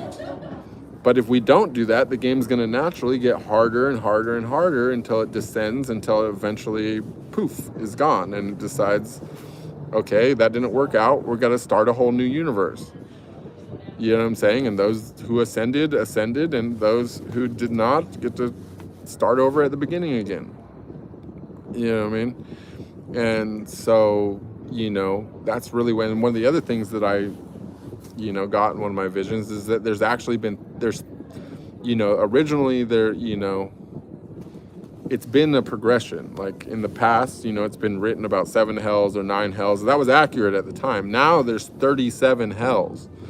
You know what I'm saying? Like, Earth is not a place that usually gets better. It usually works its way down into a more and more hellish situation, you know? And so what you don't want is to get stuck into a cycle where you end up reincarnating over and over and over again into a hellscape, which is just Earth. It's no different than what you're already doing. It's just that it would have gotten worse at some point, you know? So it's important for us not only to purify ourselves, uplift ourselves, make ourselves better, but this has to happen on so many different levels. It happens on a personal level. It happens on an ancestral level, like your bloodline. And then it happens on a planetary level, like our entire species. You know what I'm saying? And so, you know, it's a perfect system. It's brutal. It's a brutal system. It's so brutal, but it's perfect. Like, it works. It creates divinity, and it punishes that which deserves punishment, and it rewards that which deserves rewards. You know what I'm saying? And ultimately, none of us can even be mad about whatever the thing is, because we got to remember that at the highest level, it's just really that we're alone here. This is a singularity. We're doing this because we're got nothing else to do. But, you know, it's important. It's important because this is the realest real is gonna get, and we're living this whole life in front of all of our mortal peers. You know, so if you are punished, it's because you're punishing yourself, or you chose to punish yourself. You know what I mean? So, and that punishment just means staying here where you're already at. So, Black says, I barely sleep sometimes. I don't know what is real anymore. I know that feeling. Let me ask you, Code Black, do you have any kind of like addictions? Because that could be a big part of it. I found, especially if you drink caffeine, you know, it's one of the hardest things I've ever had to try to do is quit drinking caffeine, and I've not been super successful, though. In the periods when I do have success, I find it incredibly rewarding, and one of those rewards is that I sleep in a way that feels completely different than any other time that I sleep. Even, it's like so much more regenerative. And I remember going for years and years and years without ever feeling that type of sleep until I was able to quit coffee. And then sometimes it's just like, with no caffeine, just wake up literally feeling like I'm, I don't know, waking up in ecstasy of some sort.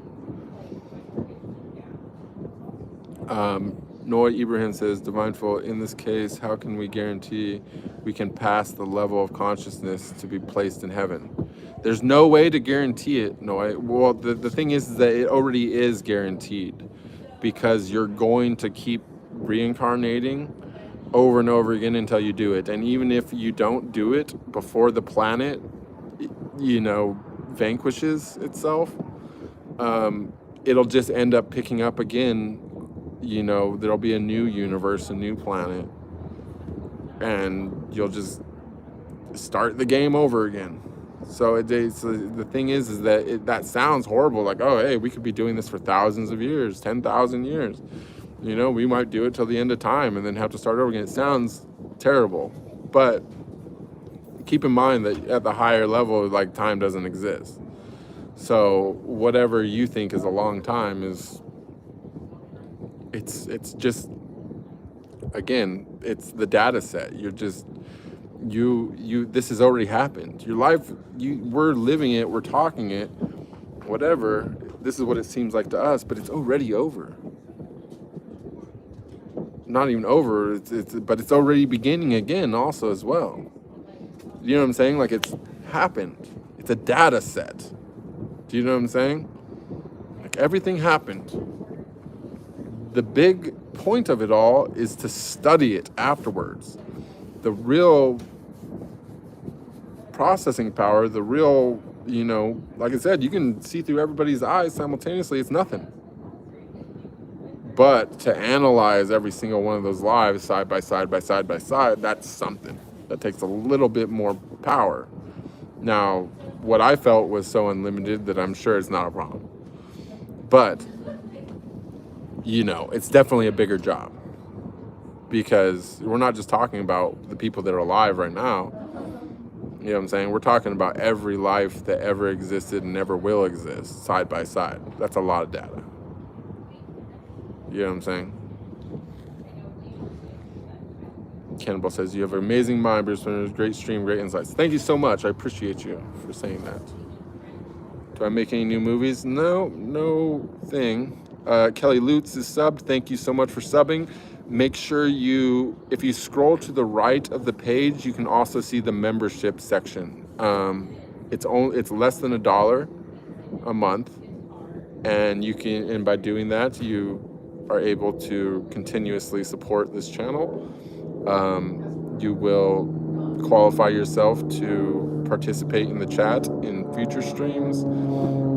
You will get access to demonetized videos that were too controversial for YouTube. And you will also, if you're enjoying this, you will, in the cheapest way possible, discharge your debt of karma. So it doesn't take much. It doesn't take much.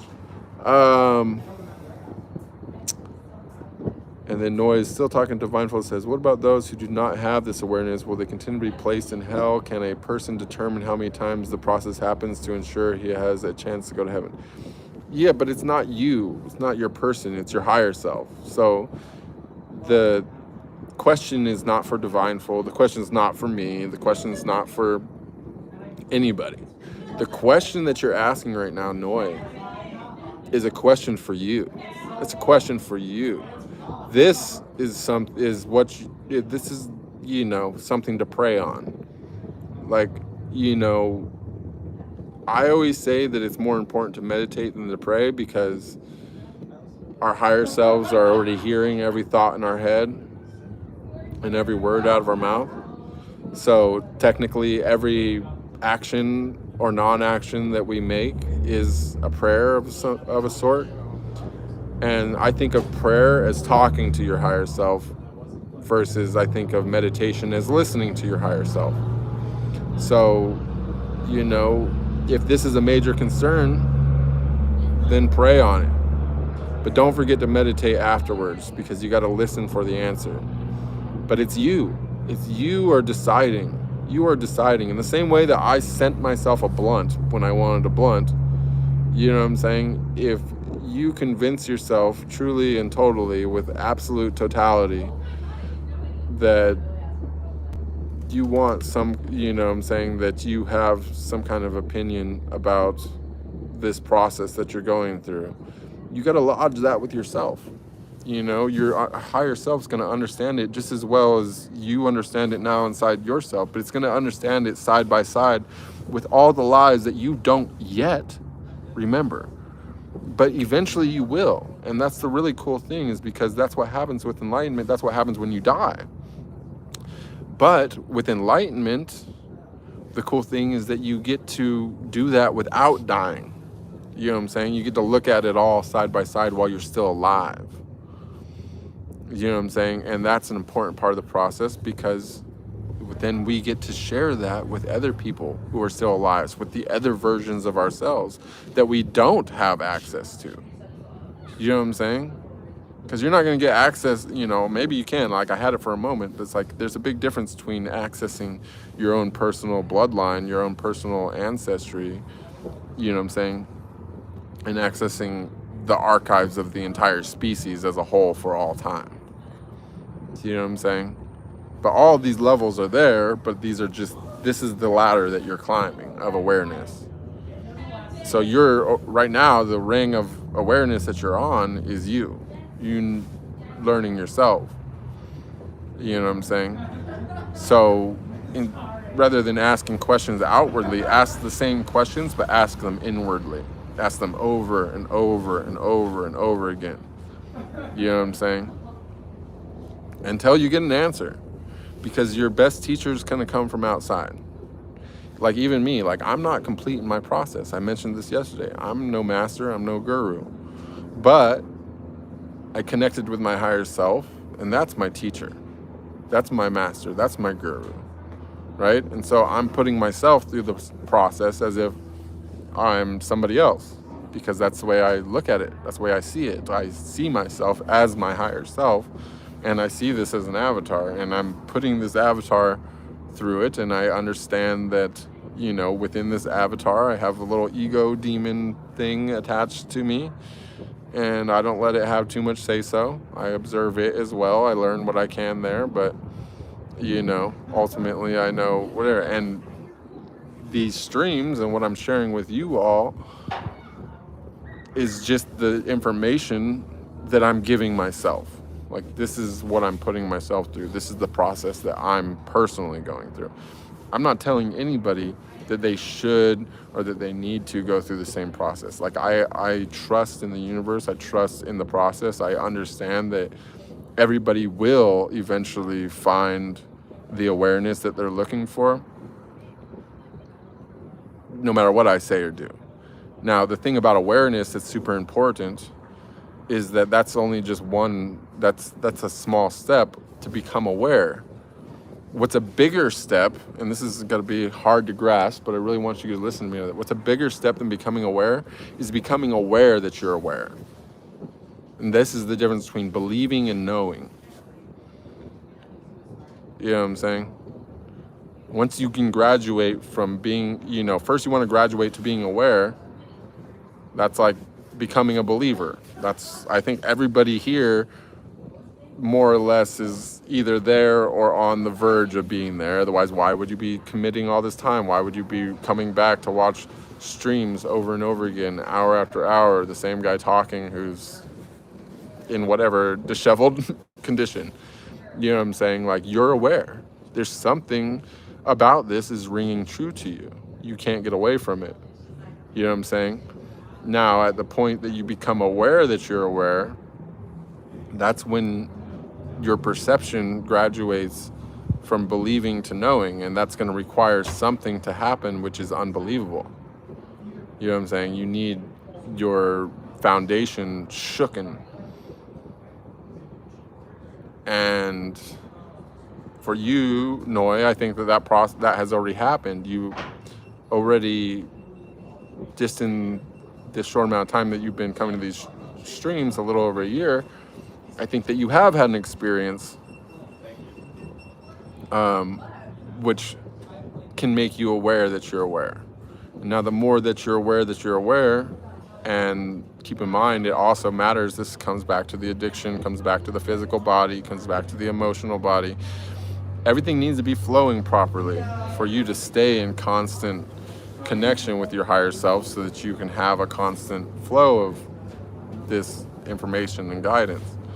But in the meantime, I'm just as another version of you somewhere else in the world. I'm kind of filling that space for you, you know, by just sharing the connection that I have to my higher self, which may or may not be the same as yours. You know what I'm saying? Like, it's most likely a chance that there's something else standing between you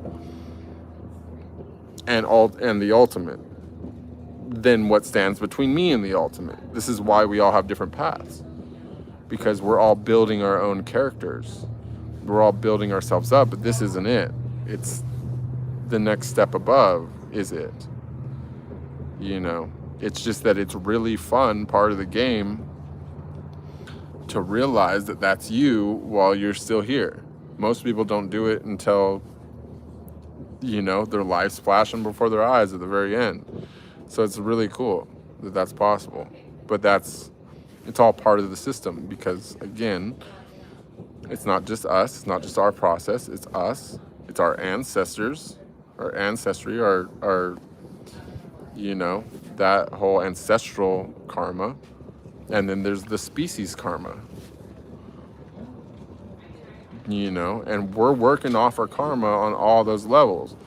Well, when somebody drops their karma and is and breaks out of the cycle of reincarnation, and they're still alive and within their body, well, being at one with your higher self aligns you with your higher self's wants or goals or what they're trying to accomplish.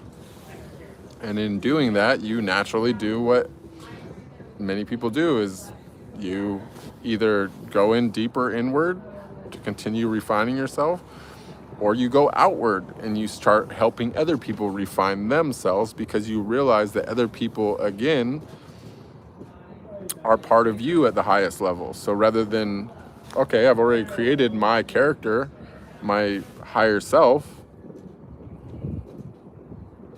but in doing so, I'm now, instead of resonating me with my higher self, I am my higher self, and I'm resonating with the ultimate, right? And once you're resonating with the ultimate, now all of a sudden you care about everybody. Now all of a sudden you care about everybody's higher selves. And if you still have access to your body here in the 3D world, your avatar, then what's the best thing that you have at your fingertips to help your higher self, who is resonating with your highest self, to help them become complete in their process of living through all their avatars, which I can now interact with you, by interacting with you, if that makes sense. Do you know what I'm saying? So this process for me is now less about connecting with my higher self and more about doing what my highest self wants. And my highest self wants the completion of our higher selves, if that makes sense. Sorry, I made that the most confusing thing possible, but Cannibal says, I have a theory of God related to simulation, one of many theories, but I don't know if I should share it here or if I telegraph it to you and you can decide if it's worth discussing here. Possibly. I mean, you could share it here if it's not crazy long, but if it's super long or if it's very different than whatever I just said, then potentially telegram it to me and we can use it as a different topic for another day. But if it's, you know, more or less on the same I'm going to go ahead and try to find where I was at in the chat. Sorry, you guys, about that little thing. Looks like we're going to catch the bottom of the chat faster than usual today due to our decreased traffic. This was very depressing, but... Okay. So Matt says, Matthew James Starlight, being a woman in a previous life, that's a very interesting idea. I have been thinking about, how do you feel about this? It's a certain thing. It's a certain thing. You know,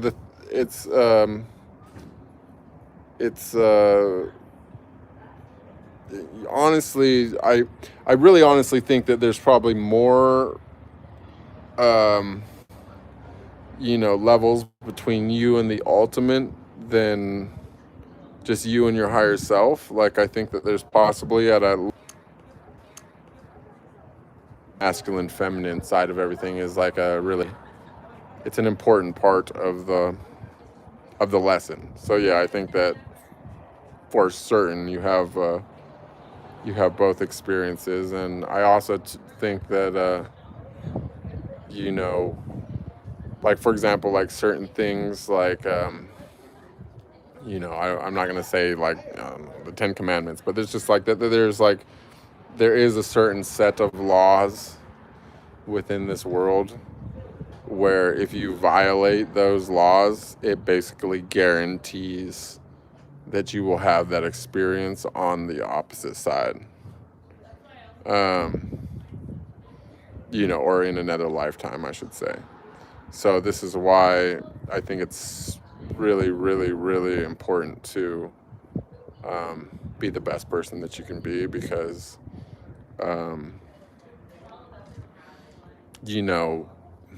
let's just say you're making like a bunch of like spiritual progress suddenly, and you do something horrible, you have to go live that off in another life. Well, the better or worse that your life is going to have a lot of effect on what kind of progress you make during that life. And that's like what I was saying before, on like a species level or an ancestral level.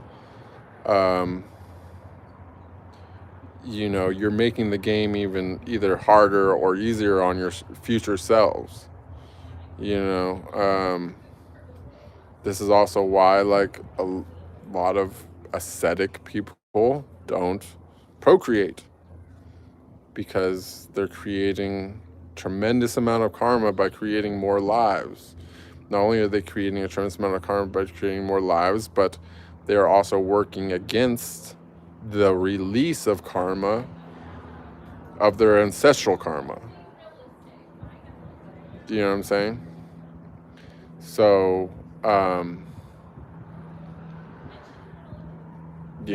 it's really important to heal ancestral karma. It's really important to, to release those traumas. And, as a species, like, it's important for us to work towards, a more, like a non-dualistic, mindset for ourselves as a species, to reconnect spiritually as a species, to like evolve spiritually as a species. And so yeah, it's a lot of work to do, you guys.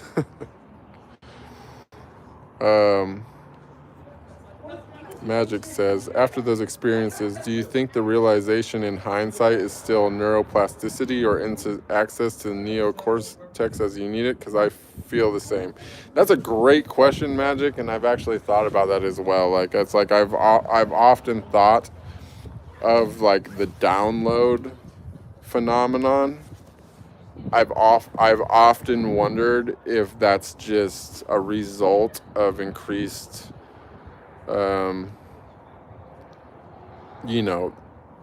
that you're turning on brain cells you didn't have access before, and that it could possibly be a phenomenon that seems like you downloaded information, but in reality, your processing power just went up so dramatically that it's just all the information that you already gathered throughout your life becomes suddenly processed.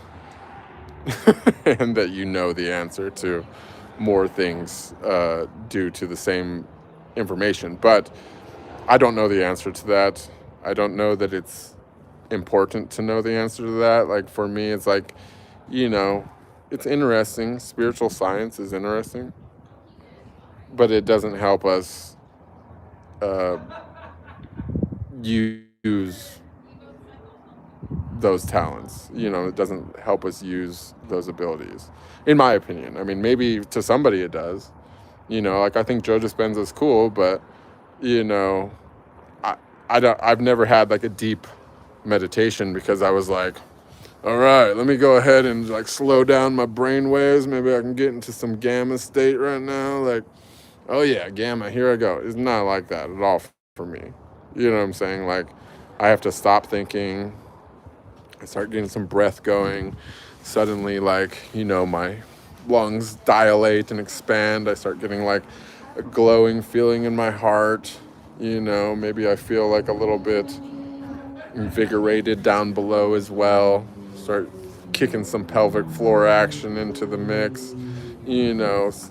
Slowly but surely things start happening. Suddenly I become emotional.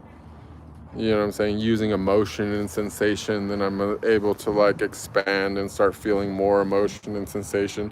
And realistically, if I was to have a thought and say, wow, something's happening, like, oh, I must be in gamma or something like that, which has happened to me before, boom, it's over. You just intellectualized it and it's done. It's not happening anymore. So I don't know, that's just my own experience. But while I have the same exact question as you, Magic, and it's really fun to read someone else thinking the same way, I have taught myself, or should I say limited myself from having those thoughts when I'm actually practicing. Now, I do have those thoughts still, when I'm not practicing, but I don't know the answer, to be honest. And I'm not seeking the answer. You know what I'm saying? Like, Joe Dispenza's got the answer. You know what I'm saying to that? I don't know. Either like, ask the scientist. It's not part of my process. I'm just trying to work with the energy. You know what I mean? Like, I'm trying to be a wizard. You know what I'm saying? Like, I don't know. I'm not trying to be a scientist about the whole thing. But it's interesting. It is totally interesting. If you ever find out, let us know. Noy says, you already said it earlier about the low level. I mean, does they not have a chance to go through the reincarnation process until he passes the lowest level to enter heaven? I don't know. I think the word heaven is potentially...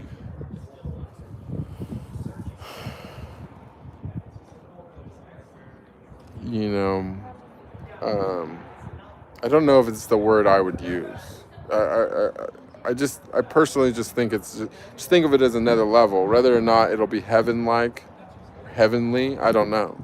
Maybe it will. But, I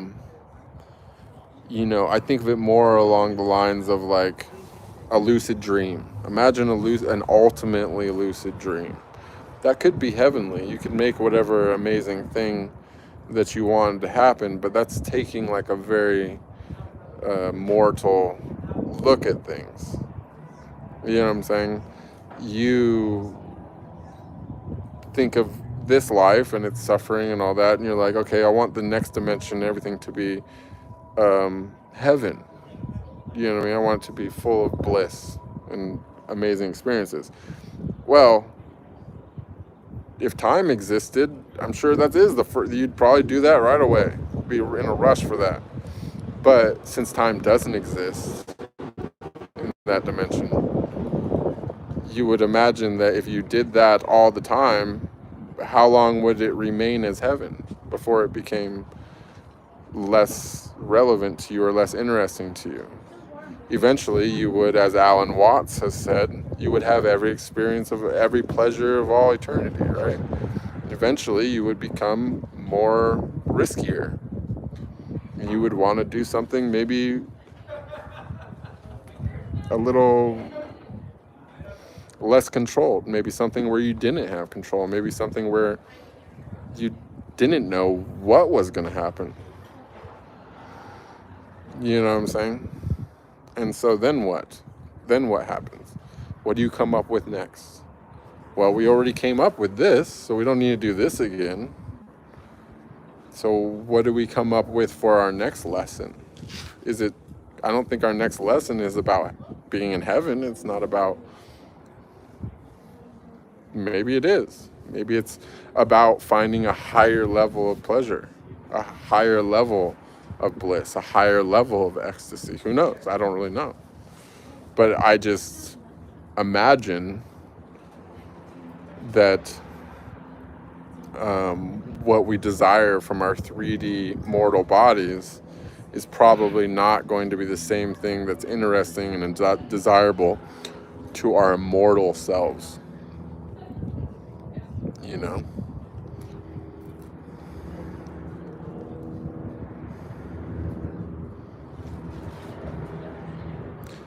Noy says, how is the selection for reincarnation made? What's the maximum number of times the process can occur? I believe it can occur an infinite number of times. Noy. If it can be said that no one will go to hell because every person can go through the process as much as possible to allow him to enter heaven, then no one will go to hell. True, but it's just that you don't have to go to hell. You're already in hell. It's just that it's not hell yet. Do you know what I'm saying? Do you get what I'm saying? So it's like this right now, we're in hell. It's not hell yet, though. It's purgatory. Like, this is the halfway point. You know what I'm saying? Like, it could still become heaven. It can still become hell. It can become either. We're in the middle. If you reincarnate here over and over again, you're going to be subject to the change of the planet. If the planet gets better, it will become more heaven-like. If the planet gets worse, it will become more hell-like. So reincarnation in itself is going to heaven or going to hell, but it's not actually going anywhere. It's you just staying here over and over and over again. You know what I'm saying?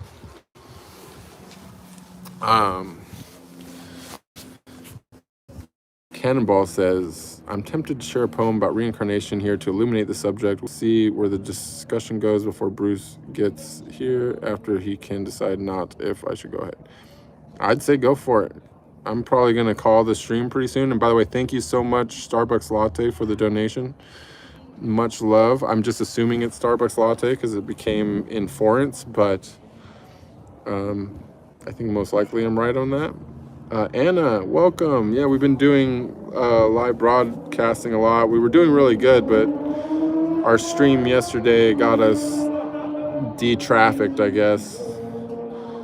I'm going to take a break from streaming tomorrow and see if we can see if a day off does anything for the algorithm. And if it stays diminished like this, then I don't know. We might have to find another network at some point. But that's all the reason more why it's very important for you to be following on Telegram, because if I do get de-trafficked here, you know, I will let everyone know where I move to via Telegram, you know. So we'll see what happens. If all it took was one single stream to knock us down, then this was never meant to be, and I'm not going to get too upset about it. You know, well, we will adapt and prevail. But this is what we're doing right now. This is our first really kind of seemingly shadow diminished stream. So Thank you, Anna, for the donation. I much appreciate you. You guys, the donations make this possible. You know.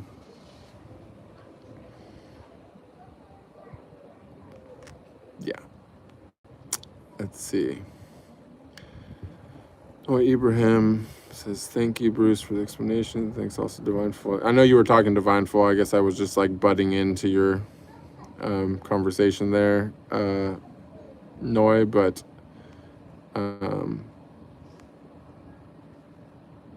yeah. No, it didn't tell me who donated. Well, thank you for whoever did the oh yeah, there it is. Starbucks latte, message retracted. Cannonball says, suspension one. In the blind darkness, glanced over to the other side, but there was no space to define. I looked around and there was nothing to see. I tried to remember. This is a poem from Cannonball. I'm going to actually start over so that I can mention that part.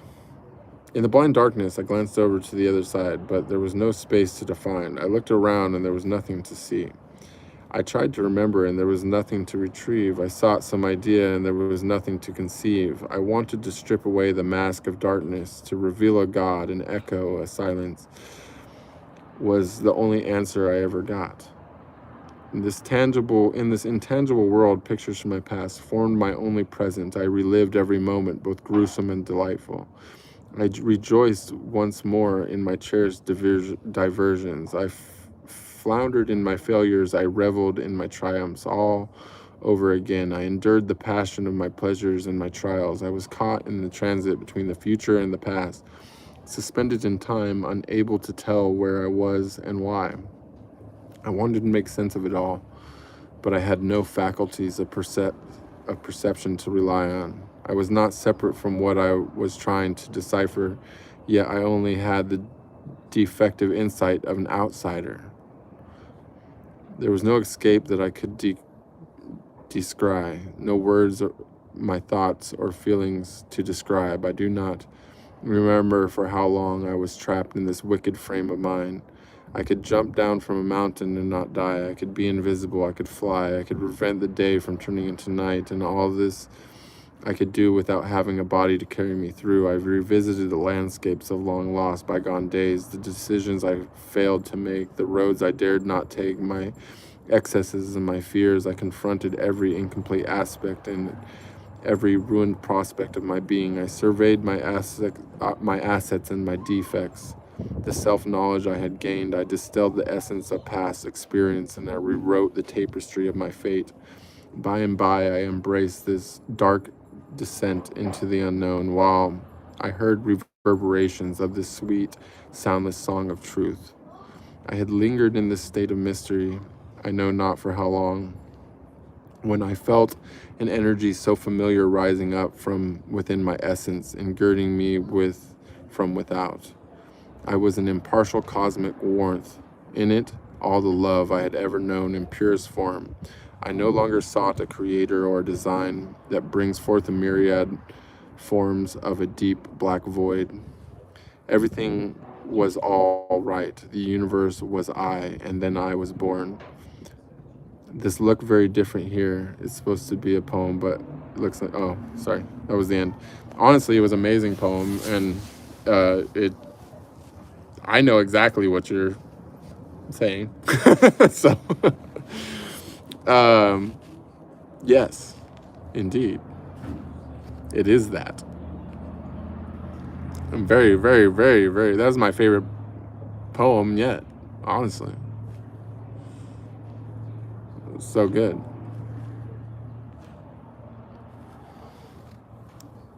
That just like made me so happy. I love to hear that. And that was the end of the chat. So you listen, you guys, this was thank you everyone for the donations.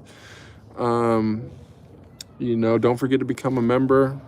Hopefully they'll restore our traffic at some point, and we will turn on members only chat so that we can keep the trolls at bay.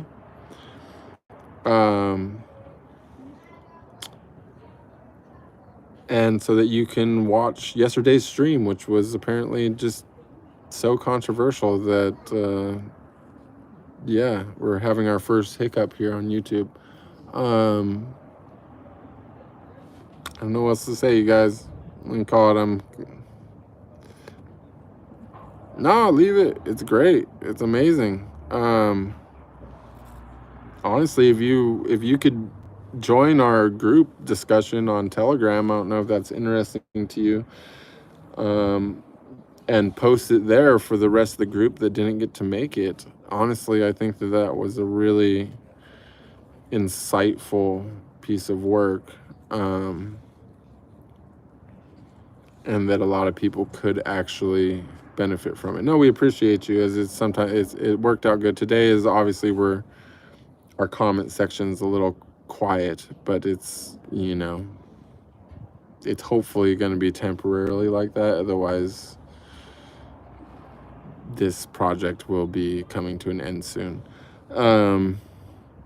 But much love, everybody. Thank you for joining. Thank you for becoming a member. Don't forget to subscribe. Don't forget to join Telegram. What else am I forgetting? Yeah. Oh, throw some likes on that video from yesterday. Let's, like, you know, counteract the haters. All right. I will not probably be on tomorrow, but maybe I will. If I get bored, I'll pop on anyways just to see what happens. But Sunday's a sure thing. All right.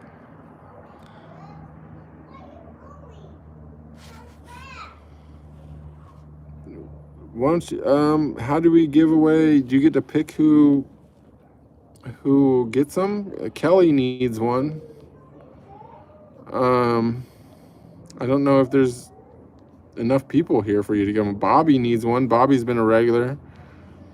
If we can get that to Bobby, Starbucks latte, and Kelly Lutz, they all need some memberships. Oh, and Anna, put Anna on for sure.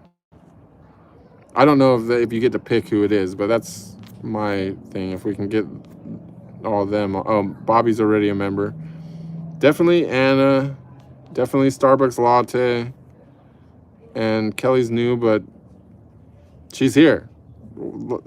I call that the luck of the draw. Let's do it. Anyways. All right, you guys. I'm out. Oh, thank you so much, Noi.